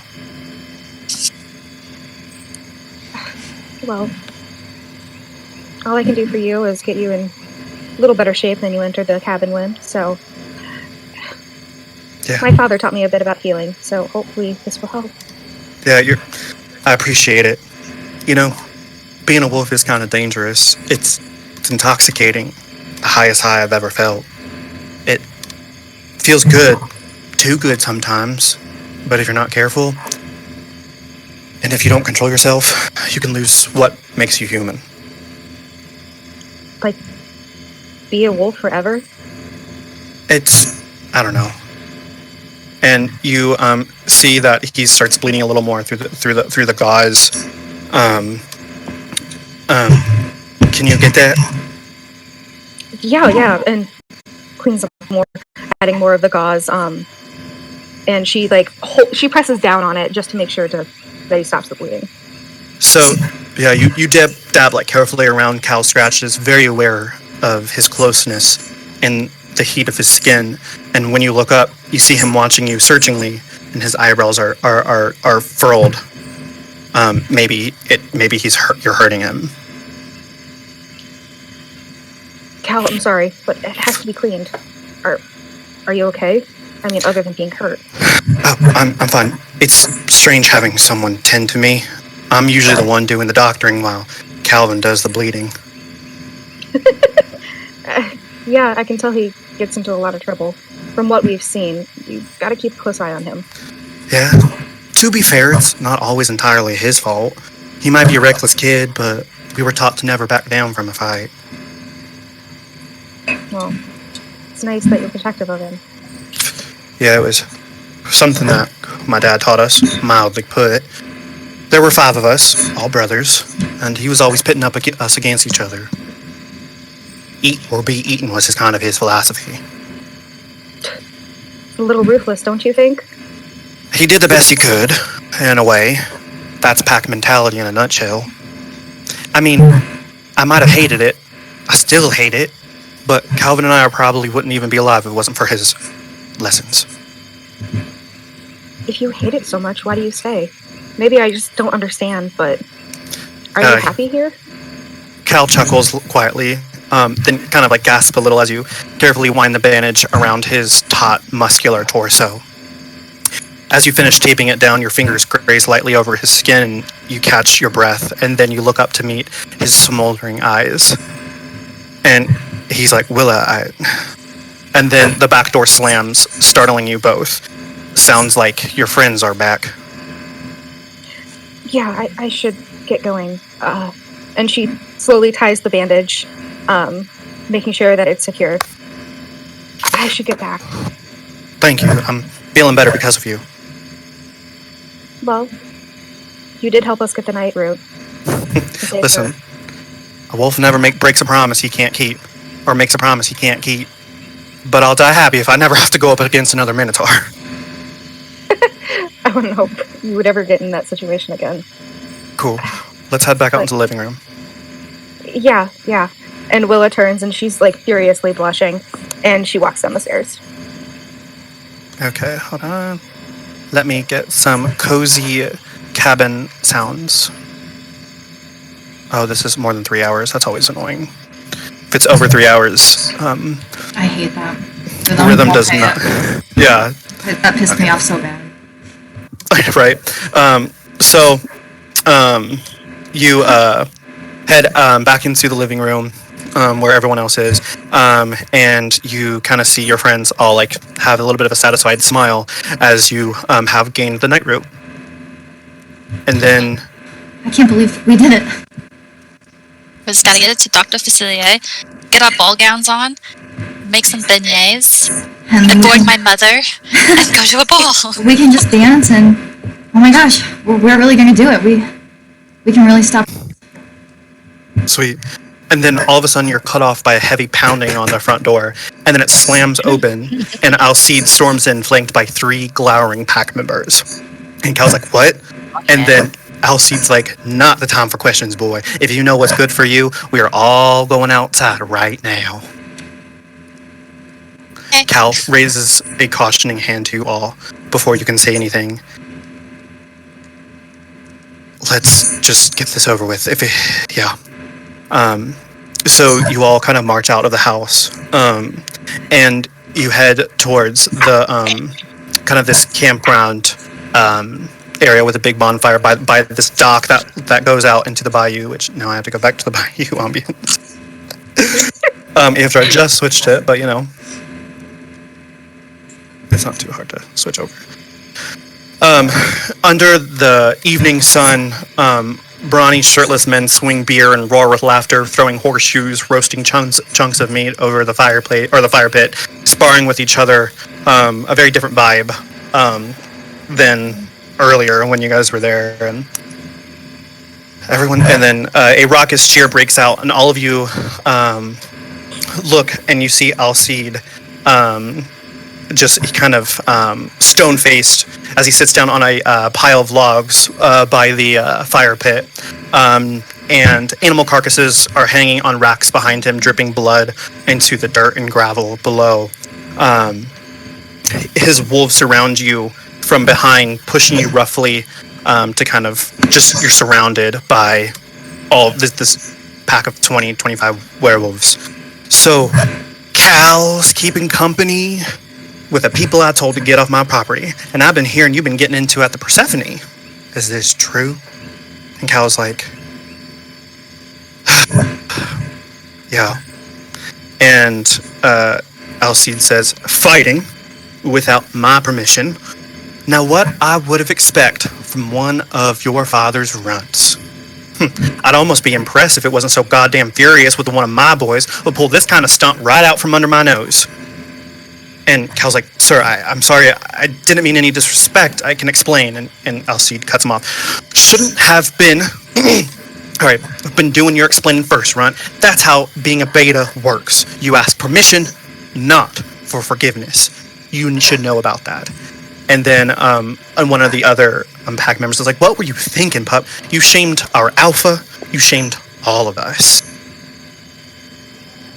And Cal, he just is looking absolutely pale, basically, for disobeying his alpha. And Alcide says, "A wolf never acts without his alpha sanction, no matter the circumstances. Now, shut the hell up. And what am I going to do with you?" And he kind of looks at you guys as if you're going to make an explanation about what happened. Cal kind of looks at you guys, pleading that maybe you guys can help his case. I'm not going to say anything, but I am going to hide the night root in my bag. Okay. I would assume it probably would have already been in your bag. Like it's hidden. It's not. Yeah. I'm not gonna answer that. Willa steps forward, and she's just like, Ruru, Alpha, sir, what Cal did was save his brother. And from what I understand, family is pack and pack is family. He saved his brother. Now, I know that you always ask permission, but times were dire. There was no time for him to run back and ask your permission. Please do forgive him, for we got him in this mess. A murmur runs throughout the entire pack members and gathers behind you and around you, and Alcide rubs his chin thoughtfully. Tell me, how big was this crowd? Who all saw? It was a bunch of greedy rich folk. Everyone was supernatural, witches, vampires. Anything that you could think of. The room was filled. There were a lot of people there. Alcide turns... I'm not going to lie to you. Yeah. But something was going on there. Someone was trying to use magic against Cal. Curse him, blind him, I don't know. I'm not a witch myself. I don't understand. But people have it against you. And I'm sorry, but he saved a member of your pack, your family, his own blood. I ask you to forgive him. You also brought down a minotaur. Alcide turns to Cal, and with a wide grin splitting his face, sounds like you brought your pride to the pack, boy. Went about it all wrong, and I'll have your hide if you do it again. But a victory's a victory. You would have made your old man proud. And Cal swallows hard, and his nostrils flare, but he looks up at Alcide and gives him a nod. I think so too. Thank you, sir. But now, I do have to make a decision. As much pride as you brought this pack, I can't have you staying around here. You broke pack rules, and you know my number one rule. Cal, you are hereby banished from the pack. Good luck out there. And you hear kind of the other hunters or pack being like murmuring, whispering like oh, like maybe he should have got the descendants, like, you know, like this has happened before, blah blah blah, like kind of thing. And he's like, go on, get out of here, and don't let me see you in my neck of the woods ever again. And Cal gets up and he nods and he's like, yes, sir. And he turns to you guys and he's like, we gotta go. Willa nods and she turns around to head back. Yeah. Why don't you just come with us? And Tara's gonna leave. Are you sure? Yeah. Just let's get out of here. Okay. You were nowhere else to go, but come with us. Please, we could use you.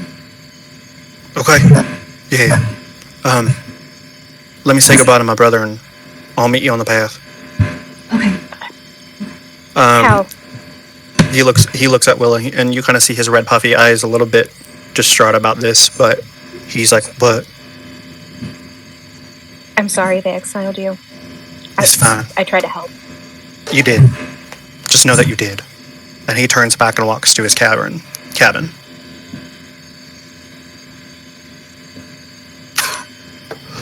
You guys head back out into the path, kind of leaving the hunting grounds. And after a while, Cal comes back with a his rucksack, and he's like, "To New Orleans." Yeah. New Orleans. Yep. Let's go. Let's see this real quick here. Okay, hold on. Let me see. We got some balls to go to. I'm so glad Cal didn't get killed. I thought he was dead. I'm sitting here, I don't know who he is, and I'm like, no! I love him so much already. I love him. Oh my god, I'm shipping him and Willa so hard. I know. So you guys head out of the bayou, and head your way back into New Orleans, and kind of just taking in what happened a little bit, and then head where are you guys headed? Probably take this right to Dr. Facilier. Do you guys want to go straight to Ascension Parish, or do you want to go help? What time is it? It seems like it must be getting late. It's about 8 o'clock. Should what should we do first? I mean, hopefully Dr. Facilier isn't going to take long with this, but if you... Could we wait we have till tomorrow? We have 3 days. Let's split the party just for this moment. 2 and 3, or however we want to split it. Go help Tiana, and then some of us go to Dr. Facilier, to watch Tara, make sure she makes no more deals. Hey! That's... Sarah, whatever. I'll go to Tiana's. Sarah, why don't you look after Willa? Make sure she doesn't make any more deals. I'll do that. Alright, fine. You don't want me in the kitchen anyhow.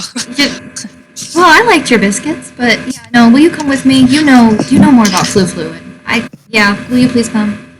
Yeah. So you guys remember from the invitation that Tiana told you that the party at the LaBeouf starts at 8:30. So it's too late to go back to Tiana's to help her try to make the beignets. So we'll meet you at the party? Yeah, we'll go get ready. We'll bring you your dress so you can get changed somewhere. Thank you. Yeah, Good luck, guys. Thanks. Alright, so we're going to end that session here. Yay. That was a good one. Holy shit, guys, what did I miss? A lot. Michaela, welcome back. Hi. Yeah, I'm sitting here. I'm gonna try and Michaela figure comes back out. when I'm not here.